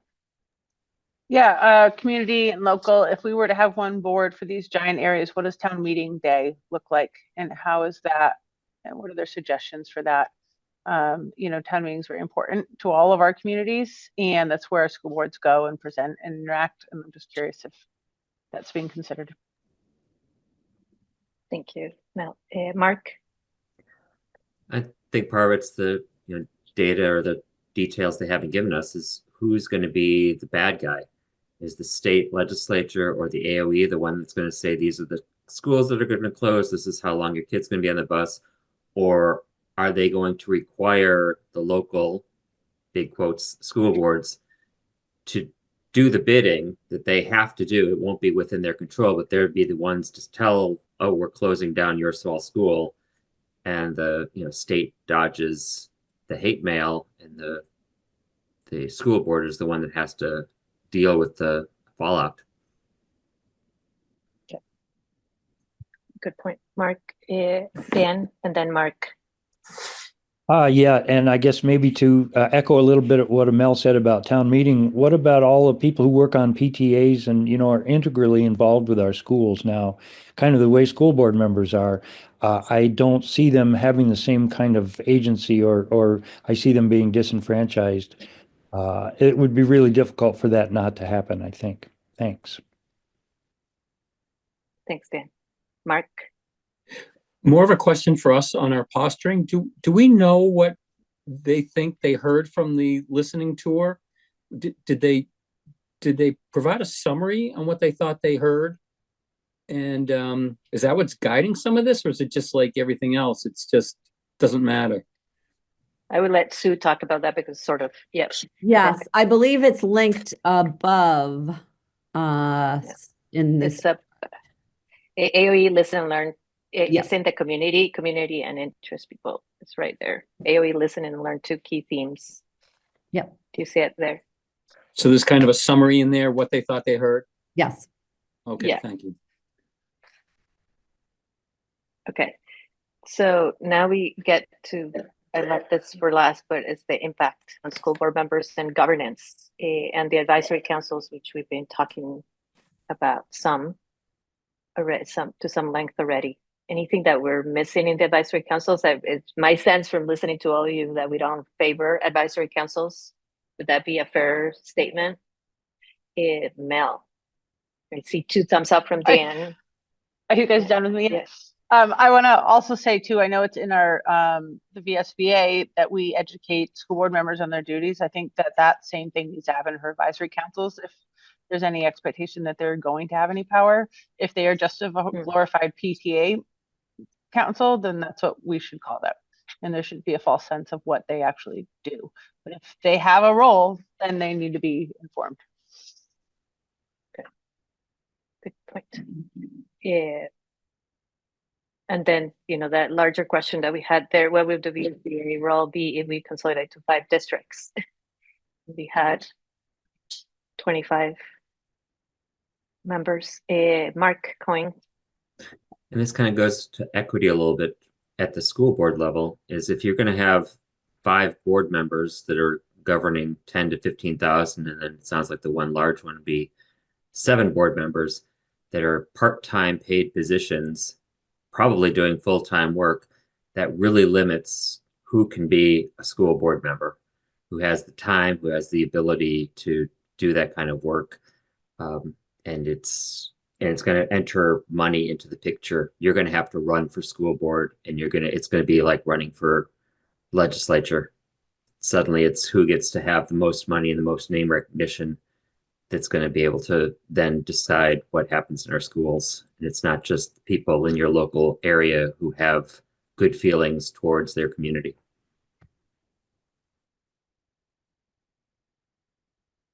Thank you, Mark. Any others in how would it affect us and governance in general? I don't see any hands up. Am I missing any? Sandra or Sue? I don't see any up. There were a couple of wondering questions at the end. This is from, should we hold remote regional? Somebody's trying to speak? Laura, it's Nancy. Should Can we I hold remote? have just a Oh, minute? Nancy. Yeah, go ahead, Nancy. Yeah. Thank you. One of the concerns that we have here is when they have few regional districts, than what, of course, than we have now, rather than the local control and the governance. I'm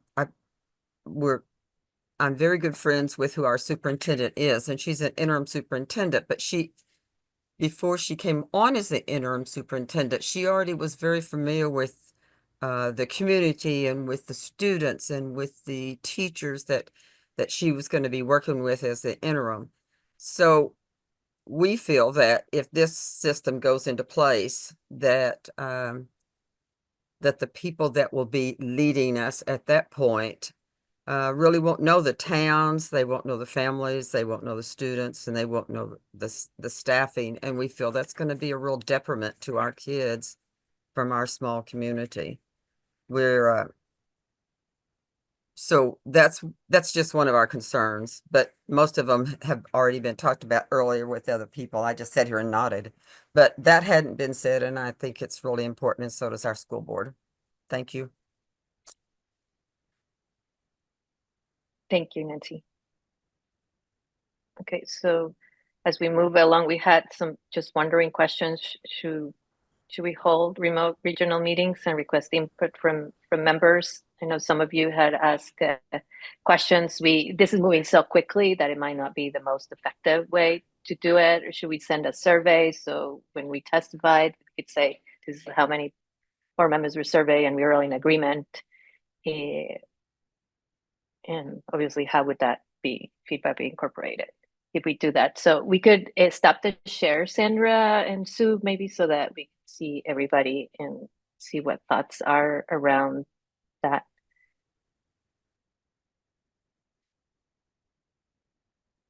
Mel. But the VSBA potentially offer some guiding questions for local school board meetings on a monthly basis. It might not be quick enough, but or even, maybe bi-monthly, but so that it engages the boards fully instead of trying to get everyone at one meeting. Does that make sense? Yeah, that could be a good way to do it. I just have one question on that, which would be how would we get the feedback from those questions? I mean, I think you'd have, your board chairs facilitate at their meetings, or the superintendent, and pass it along to that. If it was or you could have it as a Google form that gets filled out kind of at the meeting. Spreadsheets. I love the way you guys do spreadsheets for our communications. We can fill in something like that. Okay, thank you. Gaston, and then Jim. Yeah, the only comment I would say is I sort of wonder if, and I've asked this before, if we couldn't have an afternoon session, those lunchtime sessions on how to engage in this process. More specifically, how do you write testimony, and how do you write to an effective memo, if you will, to your legislators, what to say, what not to say. How can you affect change versus just blow off steam and not make your points? I just think that there's just so much going on, and that sort of guidance from the VSBA might be helpful. Over. Thanks, Gaston. Jim? Yeah, I'd agree with that, and agree that probably a survey is the way to go. I think we one of the really tough things with this is there is so much information, there is so much out there, and it's really, really complicated. And we're all struggling. I mean, all the people on this call tonight have probably put phenomenal amounts of time into trying to understand this stuff. And, we try to, pass that along to our other school board members, but we know that they're not spending as much time. And so it's hard for them. It's hard for your average school board member even to be really up on this stuff. And then we get down to our community members and they're really lost on these topics. So I think, I think it's good to go out and survey all the school board members because they should all be, at least somewhat engaged in this process. But it's tricky to even write those surveys because it is so hard. Everybody's kind of grabbing onto a couple of points from this whole, complicated discussion, and then those are their favorite points to focus on. But this really requires serious thought. I mean, tonight has been really great, I think, with a lot of good input, a lot of good thought. But it's the survey could be very helpful, but I even imagine that when we do the survey, how do you present the questions and what do you ask and all? It's going to be it's tough to get really I bet we'll get some gems out of it, but we'll have a lot of people who aren't really speaking with full knowledge of the really complicated problem. That's a challenge. Thank you, Jim. I have some thoughts, but I'm going to hold on that and go, Neil. Yeah, I would I'm going to suggest that we don't do regional meetings and we don't do a survey. I think that this thing is moving so fast right now, and there's so much information going out and something happening that by the time you do a survey or a regional meeting, the information is going to be stale. I think Sue and her staff are maxed out, if not beyond that, in trying to keep up with everything, and to ask them to arrange a regional meeting or a survey, I think is just not worth their time and their effort. What I do think, though, would be useful is all of us need to fulfill our roles as regional reps and make sure that we're reaching out to the folks in our areas to understand what the concerns are, and we're the ones that bring it back to this body to share that information. That's our role. And it's always been important, but damn, now it's super important that we fulfill those duties. Thank you, Neil. Suzanne. So I agree. The survey, by the time we get it out and get answers back, this whole plan might have changed 6 times over. The other thing that our district is doing, because we're part of the Champlain Valley School District as a whole, so everybody from Champlain Valley down through us, the superintendents get together. So we have given information to that group. That group is also meeting with all of the legislative members, senators, and representatives for the districts. They've requested a meeting with them, and they will be meeting,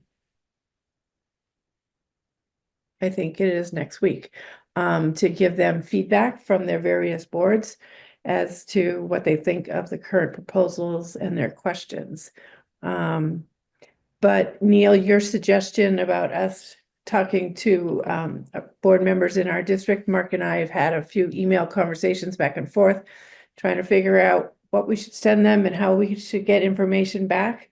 And there's just so much out there that I personally feel overwhelmed, and I'm not sure I would know where to ask people what they need. But I'm more than willing to try. And I know Mark is too, but we're still in the, how do we do this? That's Yeah, Barbara. Yes, I agree. I agree with Neil about, and the other people who have said about having a survey. And also, I think, and also the fact that the staff must be just totally up to their eyeballs in having to deal with everything. But I think we ought to think about ourselves, the School Boards Association and the school board members, as distilleries at a very high level of the information. I don't think we want to give people this fire hydrant worth of information that is out there, because I think we need to be stronger about how we feel about what has been said and what are some of our lines in the sand, so to speak, and how what we recommend, and have people contact their legislators. I mean, the legislature is working very hard now, I'm sure, many legislators, to respond. This is not the legislature's plan, and they ultimately are going to be passing the laws. And they're the ones who are going to, they might be coming up with something entirely different. There's a lot of stuff floating around, and there are groups organizing around this. And I think we need to take a look at the landscape and spend our efforts reporting to local people, our school boards and local people, on what is happening and what we feel should be happening, which is even more important. Thank you, Barbara. Mel?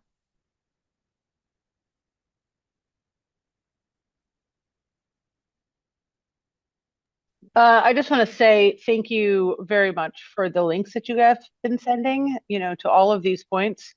I've been, as crazy as it is, looking forward to them. Listening to the testimony has been very informative, and without those links, I probably wouldn't have found it. So I think for the most important thing for me is to keep getting those emails. I think coming from you, Sue, or if Amy's sending them out, but I think you're sending them. So please keep doing that. That's the best thing you can do to help us get the information so that we can get it out. So it's a lot of work, and I know it, but I really appreciate it. Thank you. We'll keep doing that. Linda? Sue, have you gotten any ideas or feelings from the legislature and how they're leaning toward the governor's plan? I think that they are frustrated that the information has been coming out, sort of slowly dripping out to them, and that there's no bill written for this.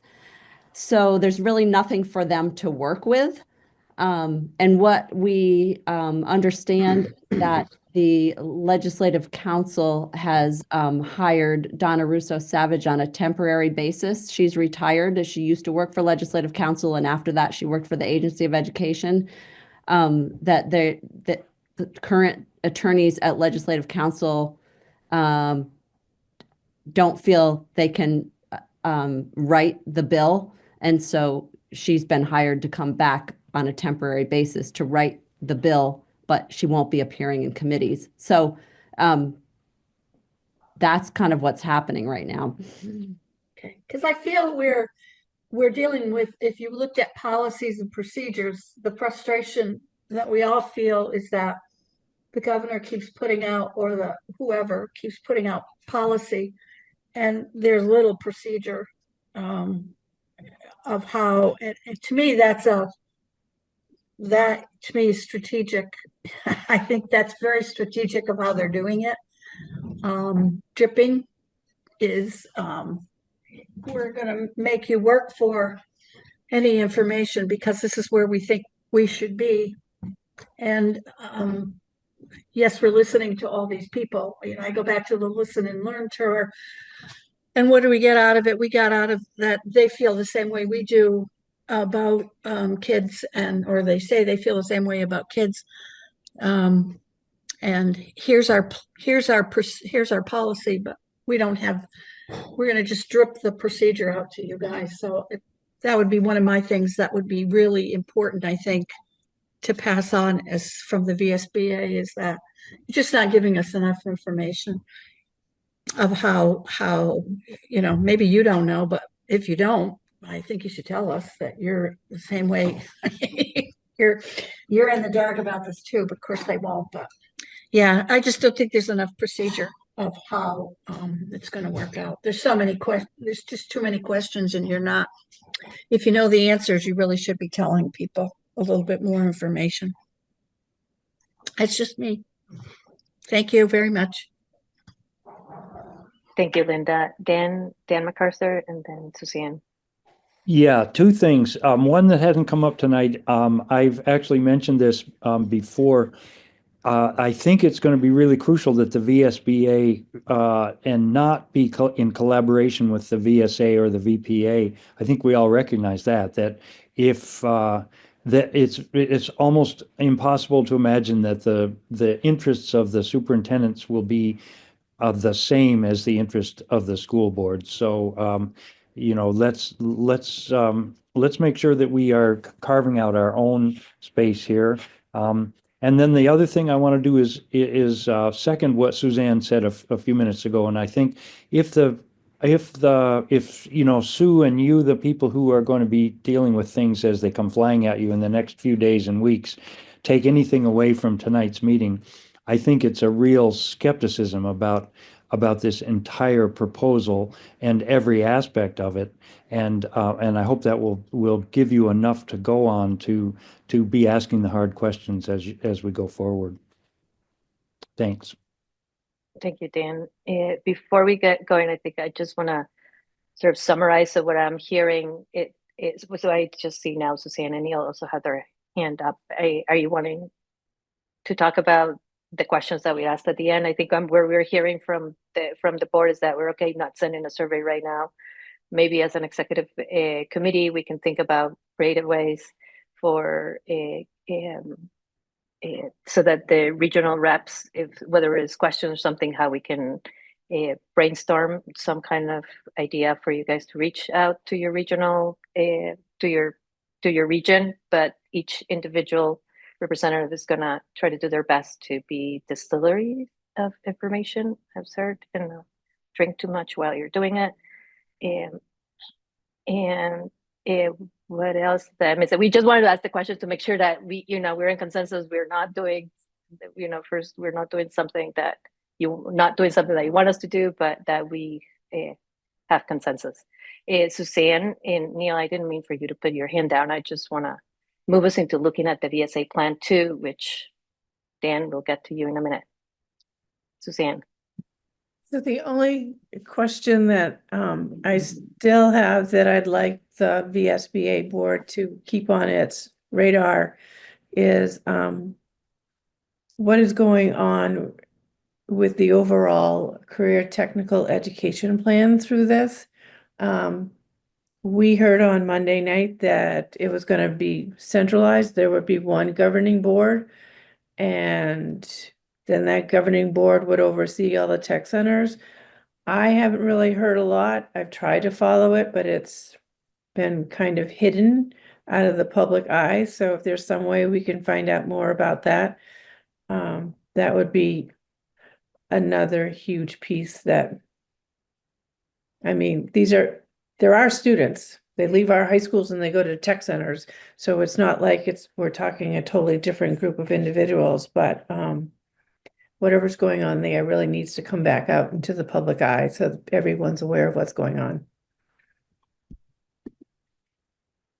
Thanks, Suzanne. Okay.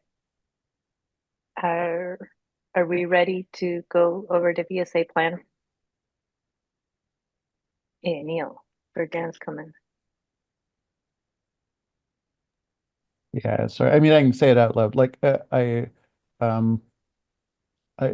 to the comment that Dan made about aligning with other organizations, I would never once ever want VSBA to align with any other organization if we are not in alignment, if we are not in agreement. But given the situation that we are in right now, this is like none of us have seen this level of change proposed in education since we have started doing this work, unless some of you were around back during Brigham. But I'm guessing no, right? this is way too big right now to start saying that we will not align with other organizations if we are in agreement on a position. We need to pick our allies when we can. We need to leverage each other to try to move forward on this and not just draw these lines that says that we will never engage with another organization on this. This issue is far too important for that. Thank you, Neil, for that. Mark Clough. At the risk of mirroring what Neil said, I just wanted to flesh out a little bit why Dan felt that way. Because I do think we need to find some allies. And I was a little shocked at the size of the schools that they were proposing that came from that meeting myself, but still, I think we need allies and we got to figure it out. So I'm with Neil. We don't draw lines in the sand at this point. Could even be the NEA. Dan MacArthur. Yeah, if I can just respond, I think I don't remember exactly what I just said, but I think what I said was, let's be careful not to ally ourselves with anyone unless our interests coincide. So I don't think we're in disagreement, but I think it's important that we be vigilant about that as well.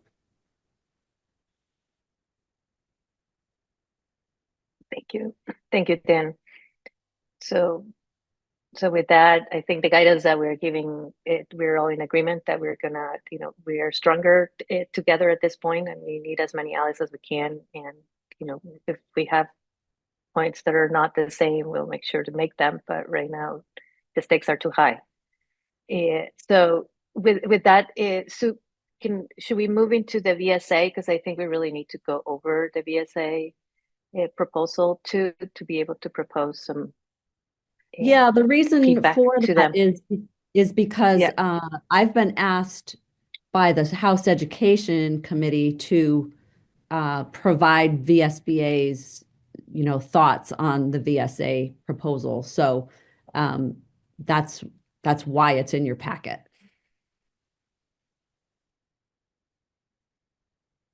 Okay, so I'm gonna open it up to all of you guys. Did you guys have a chance to look at it? If you didn't, should I give 5 minutes to everybody? I don't know. I'm not seeing a lot of nodding heads here. You did it, or you want 5 minutes? Could you put it on? Like you did the share the screen. Yeah. Okay. Thank you. Yes, it is in the packet.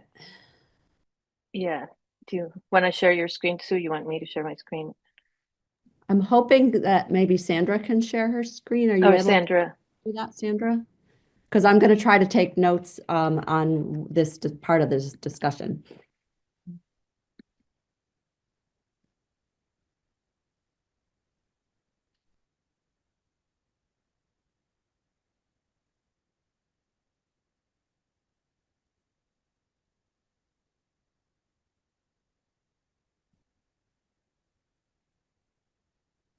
I'm not sure if Sandra heard me. Oh. She might be working on it. Okay, you know what? Let's take a 5-minute break, use the bathroom, and we've been sitting for a long time. We'll put our stuff together. So yeah, I was gonna say 6:08, but it is for you guys. 7:08. Sue, I don't see it in the packet. I'm looking for anything on VSA, and I see on the agenda NSBA. Is that what you're talking about? No. No, it was. It is at the very tail end of the packet. Very end of the packet. A lot of scrolling to get to it, Gaston. Yep. Yep. All right, I'll So look. Sorry, thank you. It's just that document. Just go to page 159 in the PDF. Yep. Okay. Let's come back here. It's in let's say 8 minutes. Okay. Sounds good. Okay. Turn my camera off.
Ya casi termino.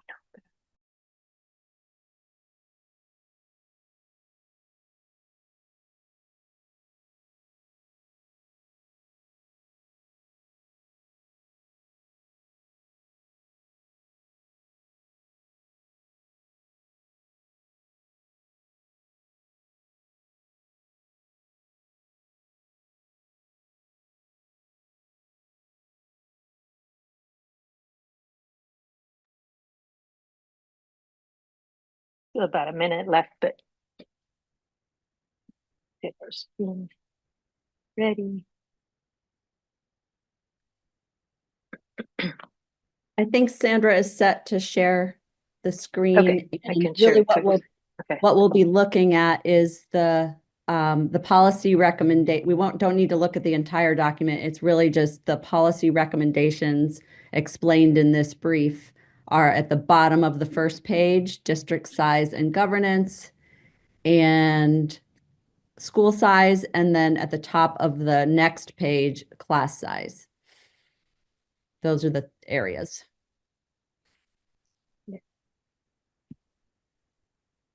Okay. So should we start with the first one and see if we can find some agreement in that, establish an ideal district size, 2,000 to 4,000 students within a district quality standards? Reconfigure reconfiguration of supervisory units into unified school districts. I don't want to read all the bullets to you, but like that Dan first number one MacArthur has district. his- Okay, thank you, Dan. Thank you, Sue. Thank you, Dan. Dan.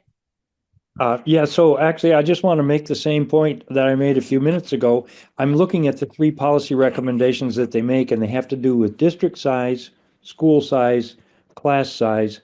They don't say anything about superintendency size. And my guess is, I hate to be cynical about this, but I think what they're doing is they are looking at ways that superintendencies don't get impacted by this consolidation.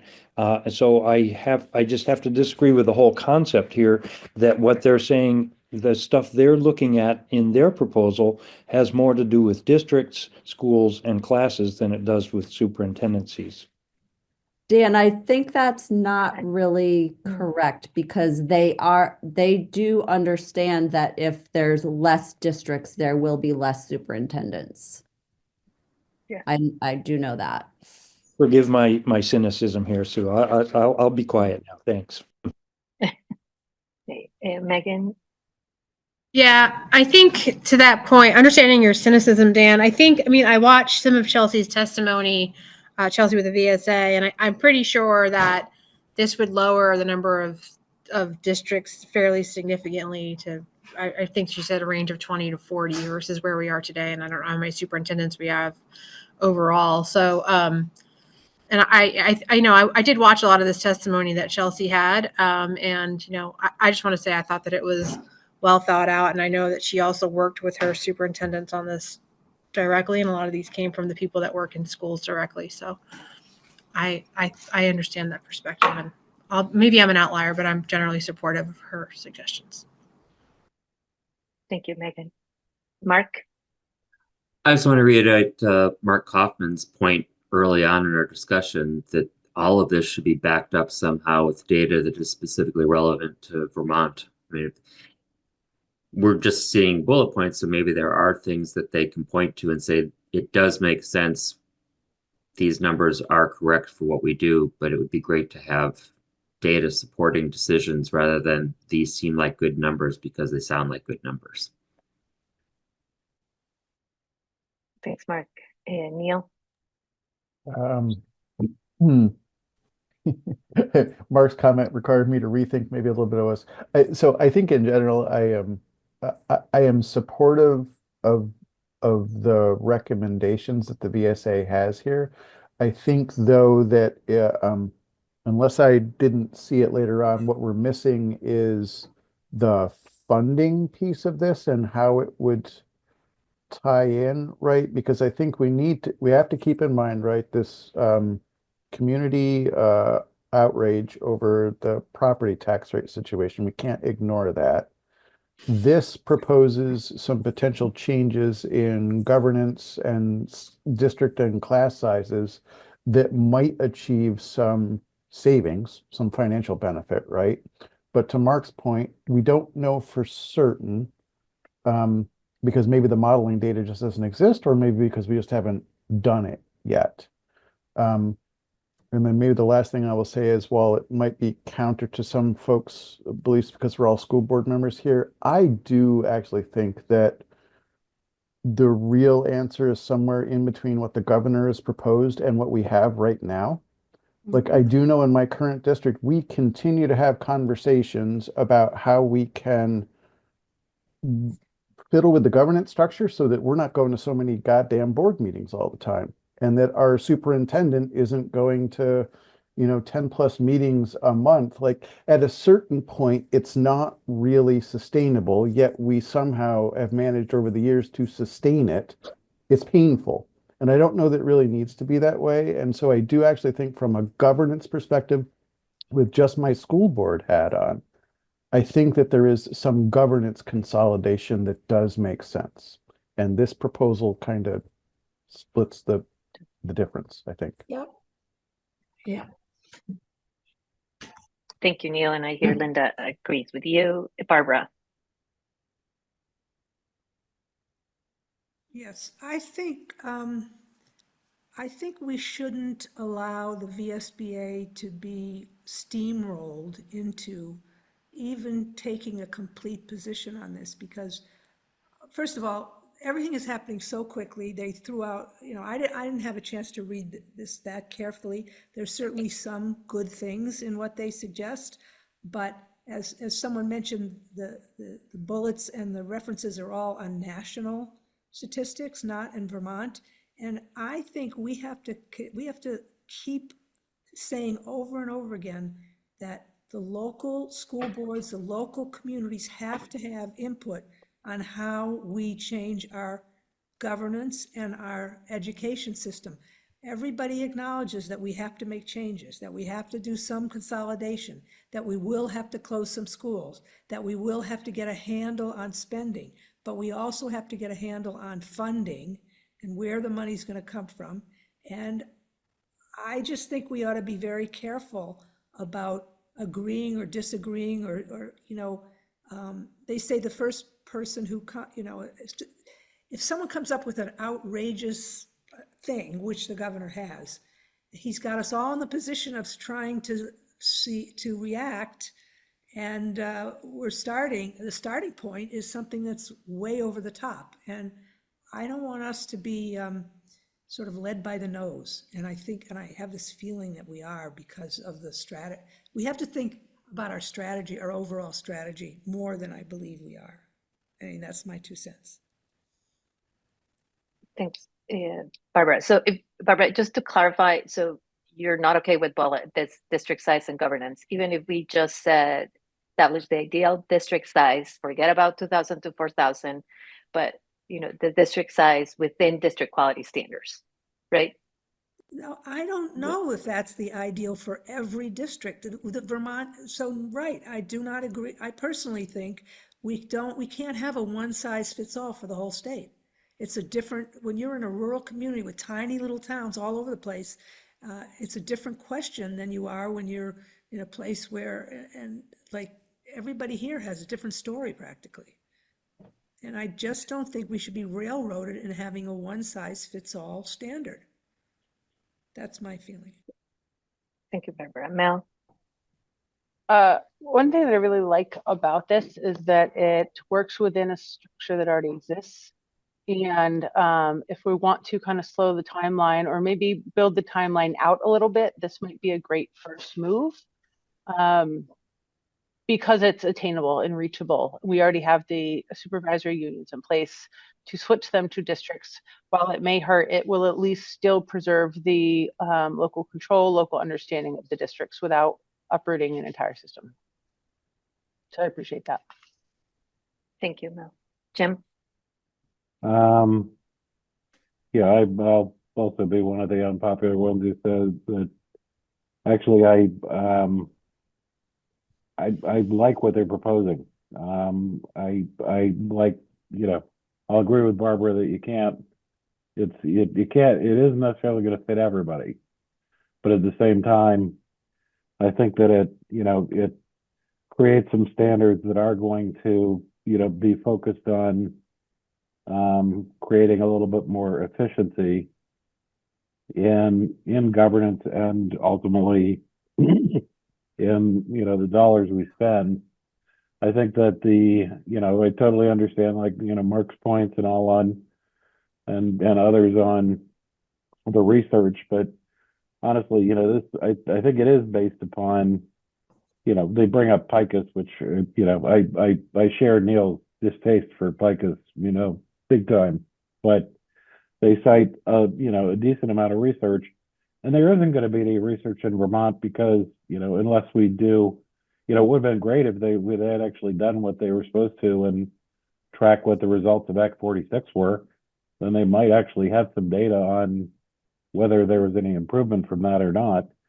But, I think, conceptually, this just, I look at this, I look at the governor's proposals. Governor's proposals seem just so totally non-Vermont. This at least feels like it could fit our systems reasonably well. So I think it's a sort of reasonable response.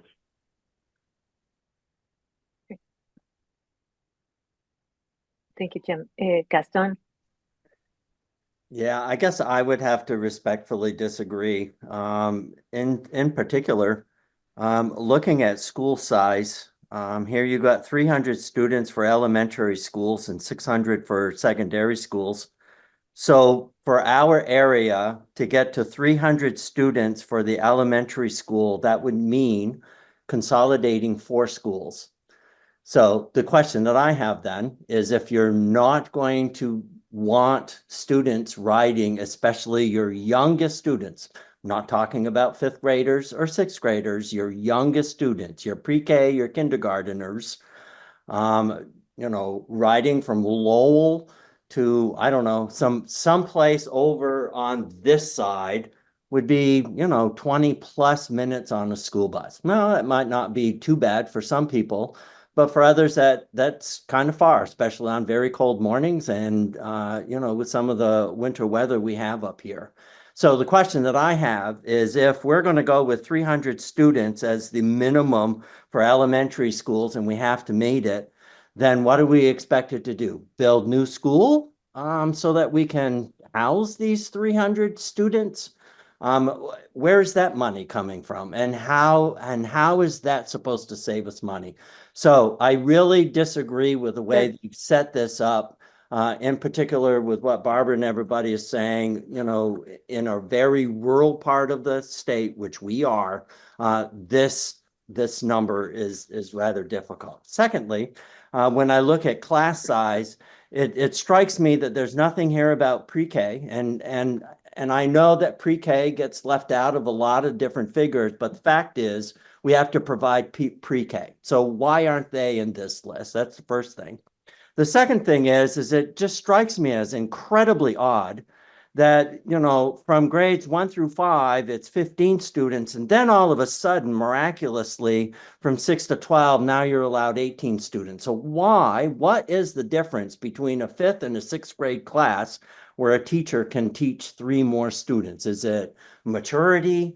And then I would also argue that, comparing, grouping grade 6 students with grade 12 students with 18 students in a classroom, that's a huge, huge difference there. So why are we grouping them that way? So I don't know. I'm not so sure I agree with it.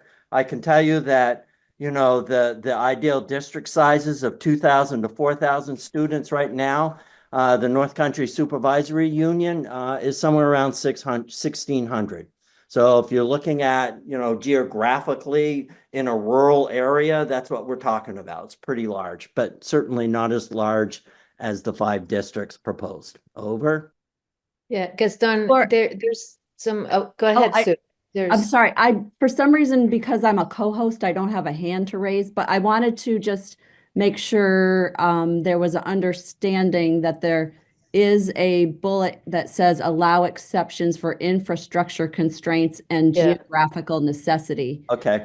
So I think that that might address some of your, the issues that you raised, Gaston.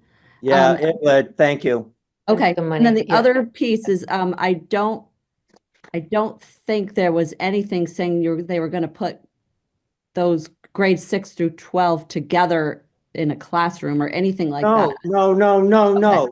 It's separated. What I'm saying is a class of 12th graders compared to a class of 6th graders and having the same number. I mean, when you're talking about maturity and that sort of thing, it just seems to be a huge divide.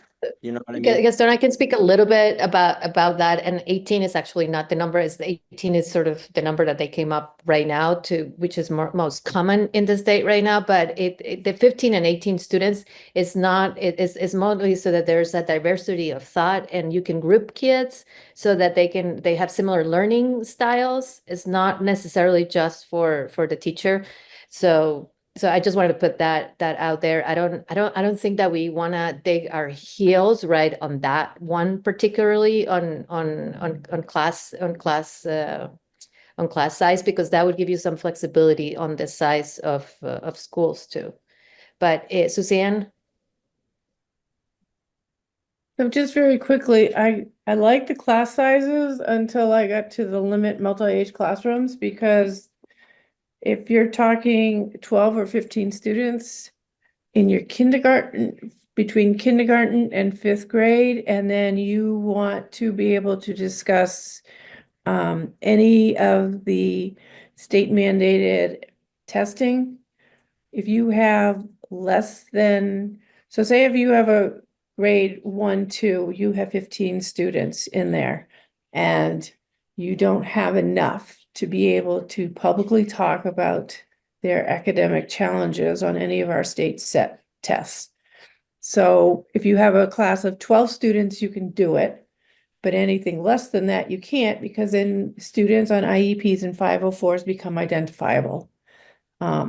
So talking about academic achievement and if your budgets are actually working for your students becomes almost impossible for some of the elementary classes.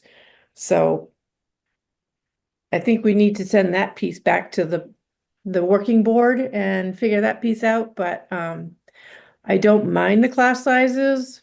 Knowing how quickly a smaller class can get decimated, but in this time of the winter with flu, having larger numbers in the classes actually makes sense. Mark, Claude.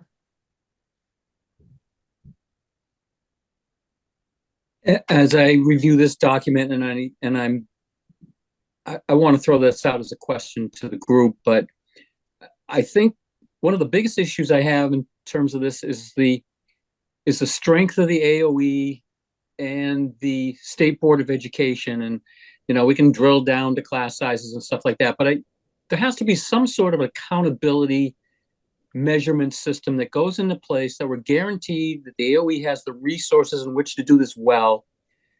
And anything that we put out has got to have something revolving around their capabilities and their ability to study this and come back. And we can't do what we've done in the past, like Act 46, not knowing the results, et cetera, et cetera.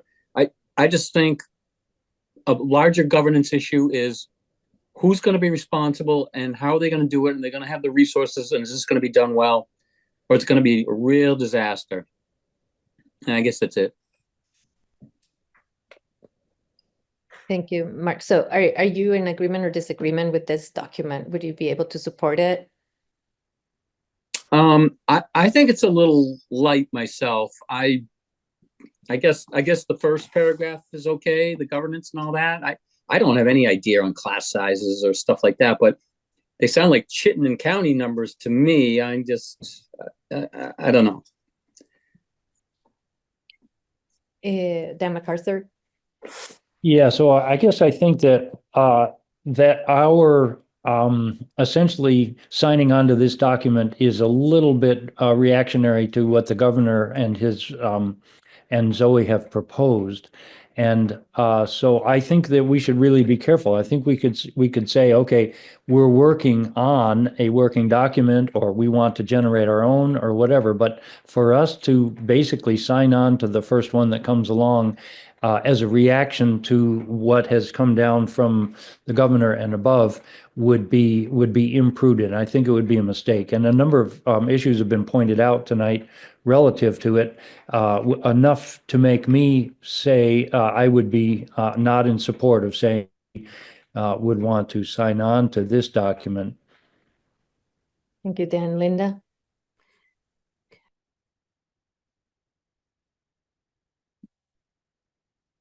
You're muted, Linda. Thank you. My feeling is that, the governor is waiting for these kinds of things to come out so that he can, and again, I go to the middle, so he can take people to not fight against each other, but say, here again, people are not in agreement with anything. And this is the reason why I have to take charge of the situation, because we can't come into any of agreement. And when I look at this document, I look at it as that they are trying to come again to the middle. They are trying to make some kind of a, and I don't think that if you read the conclusion, it's just, doesn't really say a whole lot. But this document just says, we've looked at some statistics at the national level, and we're trying to figure out if maybe the thing that you're coming up is a little bit too much to look at, and if you look at it again from the middle. So if we were going to say that we agree or disagree with this document, I think the only thing I would be saying is that this document is trying to find the middle road, that maybe we wouldn't agree with everything or disagree with everything, but they are saying, Governor, your way of looking at it is, how can I say this nicely? It's a little, it doesn't take into a lot of considerations of what we've discussed tonight. So I wouldn't agree with everything in the document, but I certainly would say that we agree with the Superintendents Association in the fact that they have tried to come to the middle of the road. And I think that's where we need to be coming to, is to try to find the middle here and saying, because I think that the governor would like us to disagree with the Principals Association, with the Superintendents Association, with the NEA, because then he can come back and say, guys, you're just not coming together. You're not giving me anything. So therefore, this is the reason why I have to take responsibility and take over this thing. So I think we have to be careful in looking at that and saying, yes, there are things with this we certainly can agree with. Okay, because it's the middle. Yeah, thank you, Linda. Joe, and then I think everybody has had a chance to look at this document. Maybe let's stop the share, because I really want to get a sense of faces as we try to come with some, resolution or agreement or consensus. Sandra, would you mind stopping the share? Sorry. And Joe, you can speak. Thank you, Sandra. Thank you.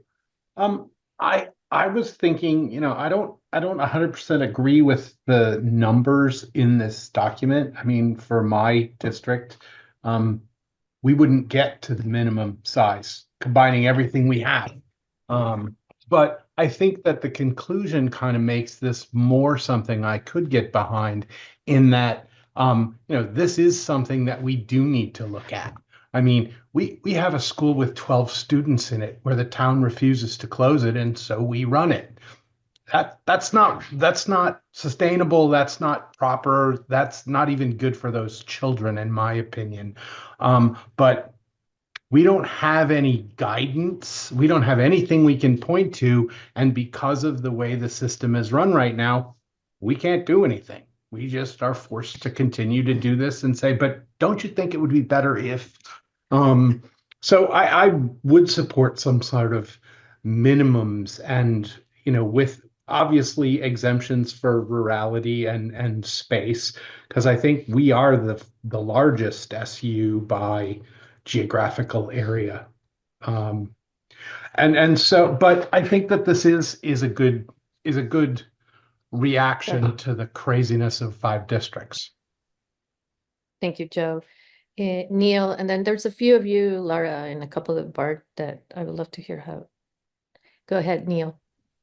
Yeah, I would say, I mean, in some regards, I think this is one of those classic, don't let the perfect be the enemy of the good, or in this case, maybe even the adequate or the possible, right? I mean, we've got a situation right now where the governor has put out a proposal. It's pretty dramatic.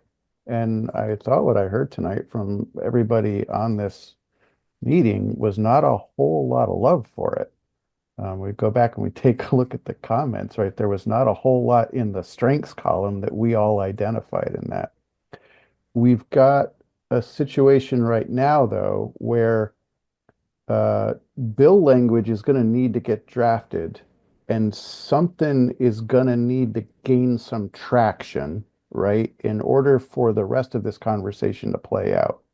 Now, that could be the bill that maybe Donna Russo Savage has been contracted to write on behalf of the administration, or it could be a bill that maybe gets crafted based on the tenets that are in this proposal that we're looking at right now. And these may not be perfect, folks, and I can understand the concern that a lot of you have around this, because you're looking at what implication would the exact language on this page have for the district that I represent right now.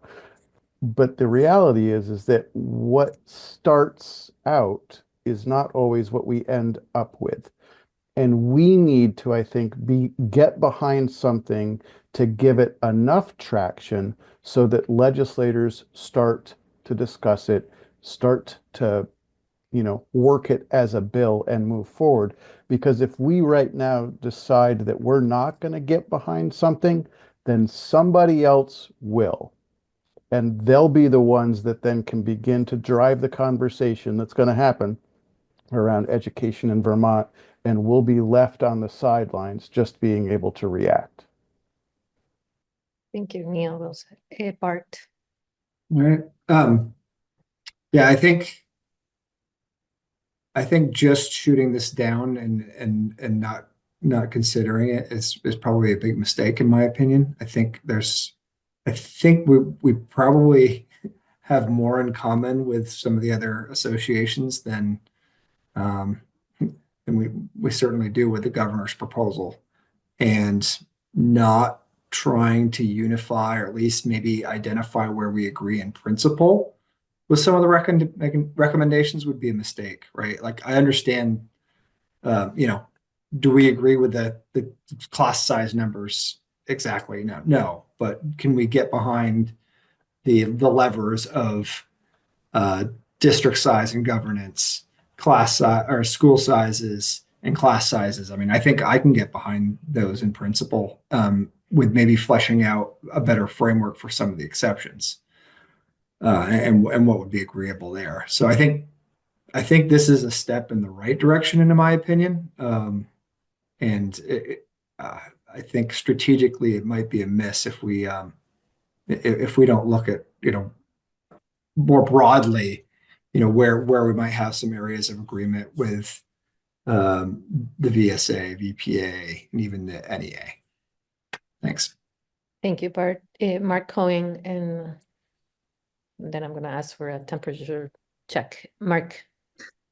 To Neil's point, when the governor first put out his plan, they had the initial launch. I was actually interested in it. It seemed like I knew this wasn't going to be the only, like, it wouldn't pass that way, but it got the conversation started. It needed to be extreme to say, this is the problem.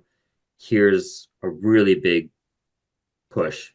And what I was hoping the government would understand was that he wasn't going to get that, but that started the ball rolling. I think in my cynicism, I agree with Linda, is he threw out the ball and is waiting for everybody to do the infighting so that he can now come in and say, see, you can't get it, you're not able to work together, even though he didn't give us anything to work with.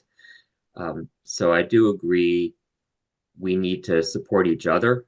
I don't think the VSA is the be all end all either, but I think we can support it saying this is another way to look at it. And we like a lot of things that are going on and they need to be considered. I know Edie Gramling posted a competing bill a couple weeks ago against the governor's, co-sponsored by Matt Barong. I don't know whether that's gotten any traction at all, but it was talking about a maximum of 25 districts and had actual legislative language of how things would be structured. So we might be wanting to look at that and see if that's something that we would be interested in supporting. So I wouldn't give 100% wholehearted VSA, we're behind you, but we're behind the effort to try and figure out other means of solving these problems and be part of the conversation. Thank you, Mark.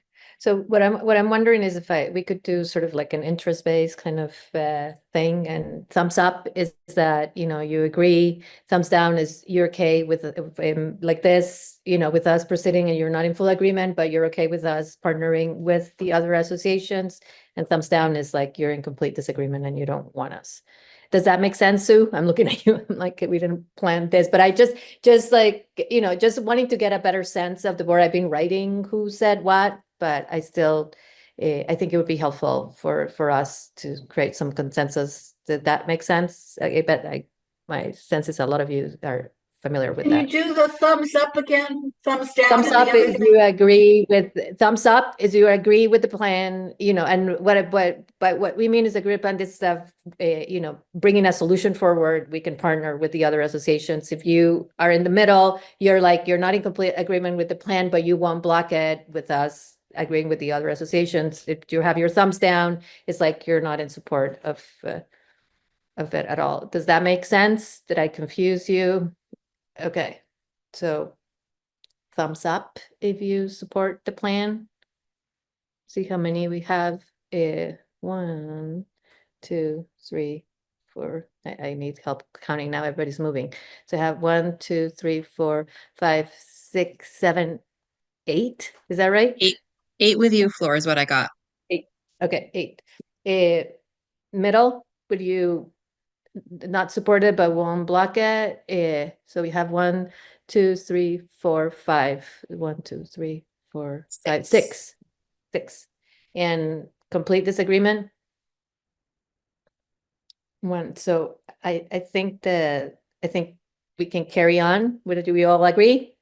And we can move on into our next item on the agenda. Thank you for allowing the time. I hope everybody felt heard, and not just felt heard, but understood too. So let's move to, I believe, our consent agenda. I need to open my document because now I had something else. It's the annual business meeting setting the date. Oh, sorry, the annual business meeting, right. Yeah, the date, the 23rd. I can just give a little background, very short background information on that if you like. Yes, please. Okay, so Article 5 of the VSBA bylaws states that the annual meeting of the association shall be each year at a time, date, and place to be set at least 8 months in advance by the board of directors. That's the reason why we're talking about it today. Based on last year's annual meeting date, the proposed date for this year is October 23rd, 2025 at 6 p.m. via Zoom. And the plan that Flora and I have talked about is to have time and space at the conference on October 29th through 30th for the regions to actually gather in person and to connect, so that there'll be an opportunity for that in-person connection.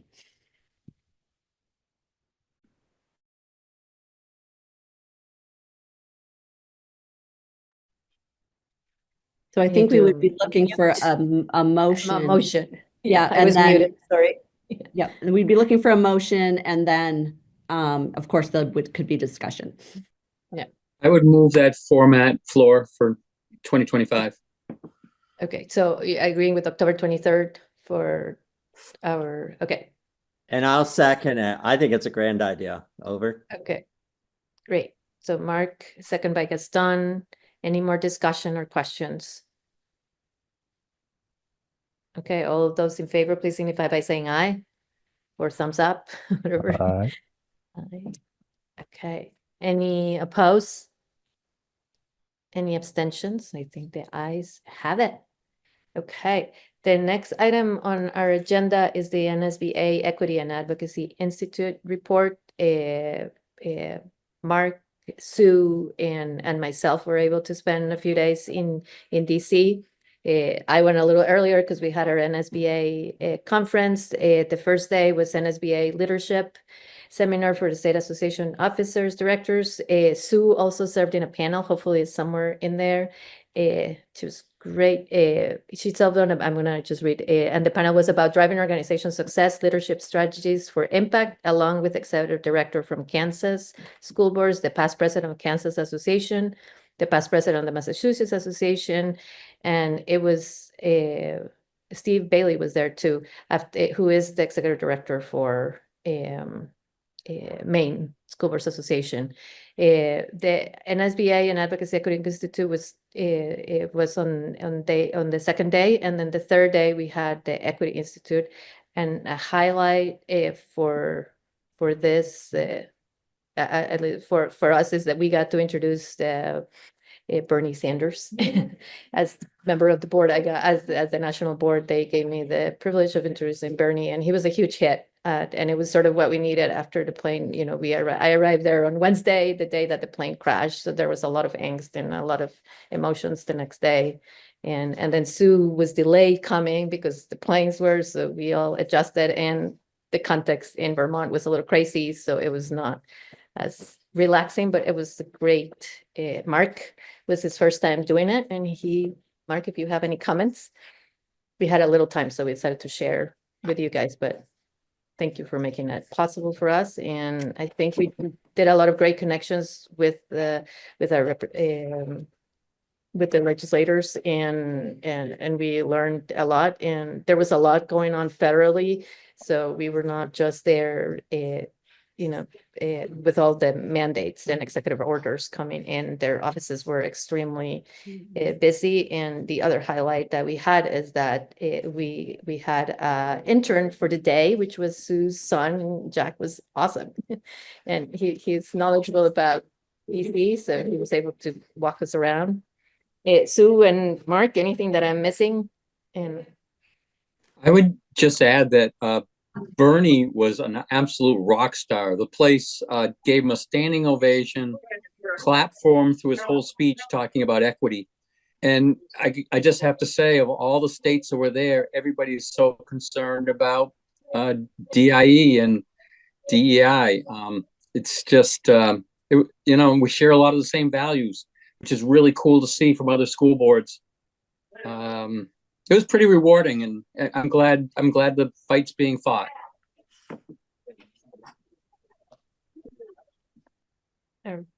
Sue, do you have anything else? Otherwise, we'll move to our consent agenda, and we can put the pictures down for now and let Sue. Yeah, the only thing that I would say is that it was our visits with our congressional delegation were very productive, and they were really interested in the governor's plan and had a lot of questions about it and seemed to have a lot of concerns about it as well. Yeah. And there's a lot of members of the NSBA that have the choice and have the vouchers, which haven't had good experiences with it. So, it'd be great to have some more data on that. Okay, the consent agenda. Could I have a motion to approve our minutes? I'll make that motion. I second it. Thank you. Thank you, Jim. Thank you, Linda. Any discussion? Anything that This, no. Okay, all those in favor, please signify by saying aye or raising your hand. All right. Any abstentions? Seeing none, the motion carries. Any new business?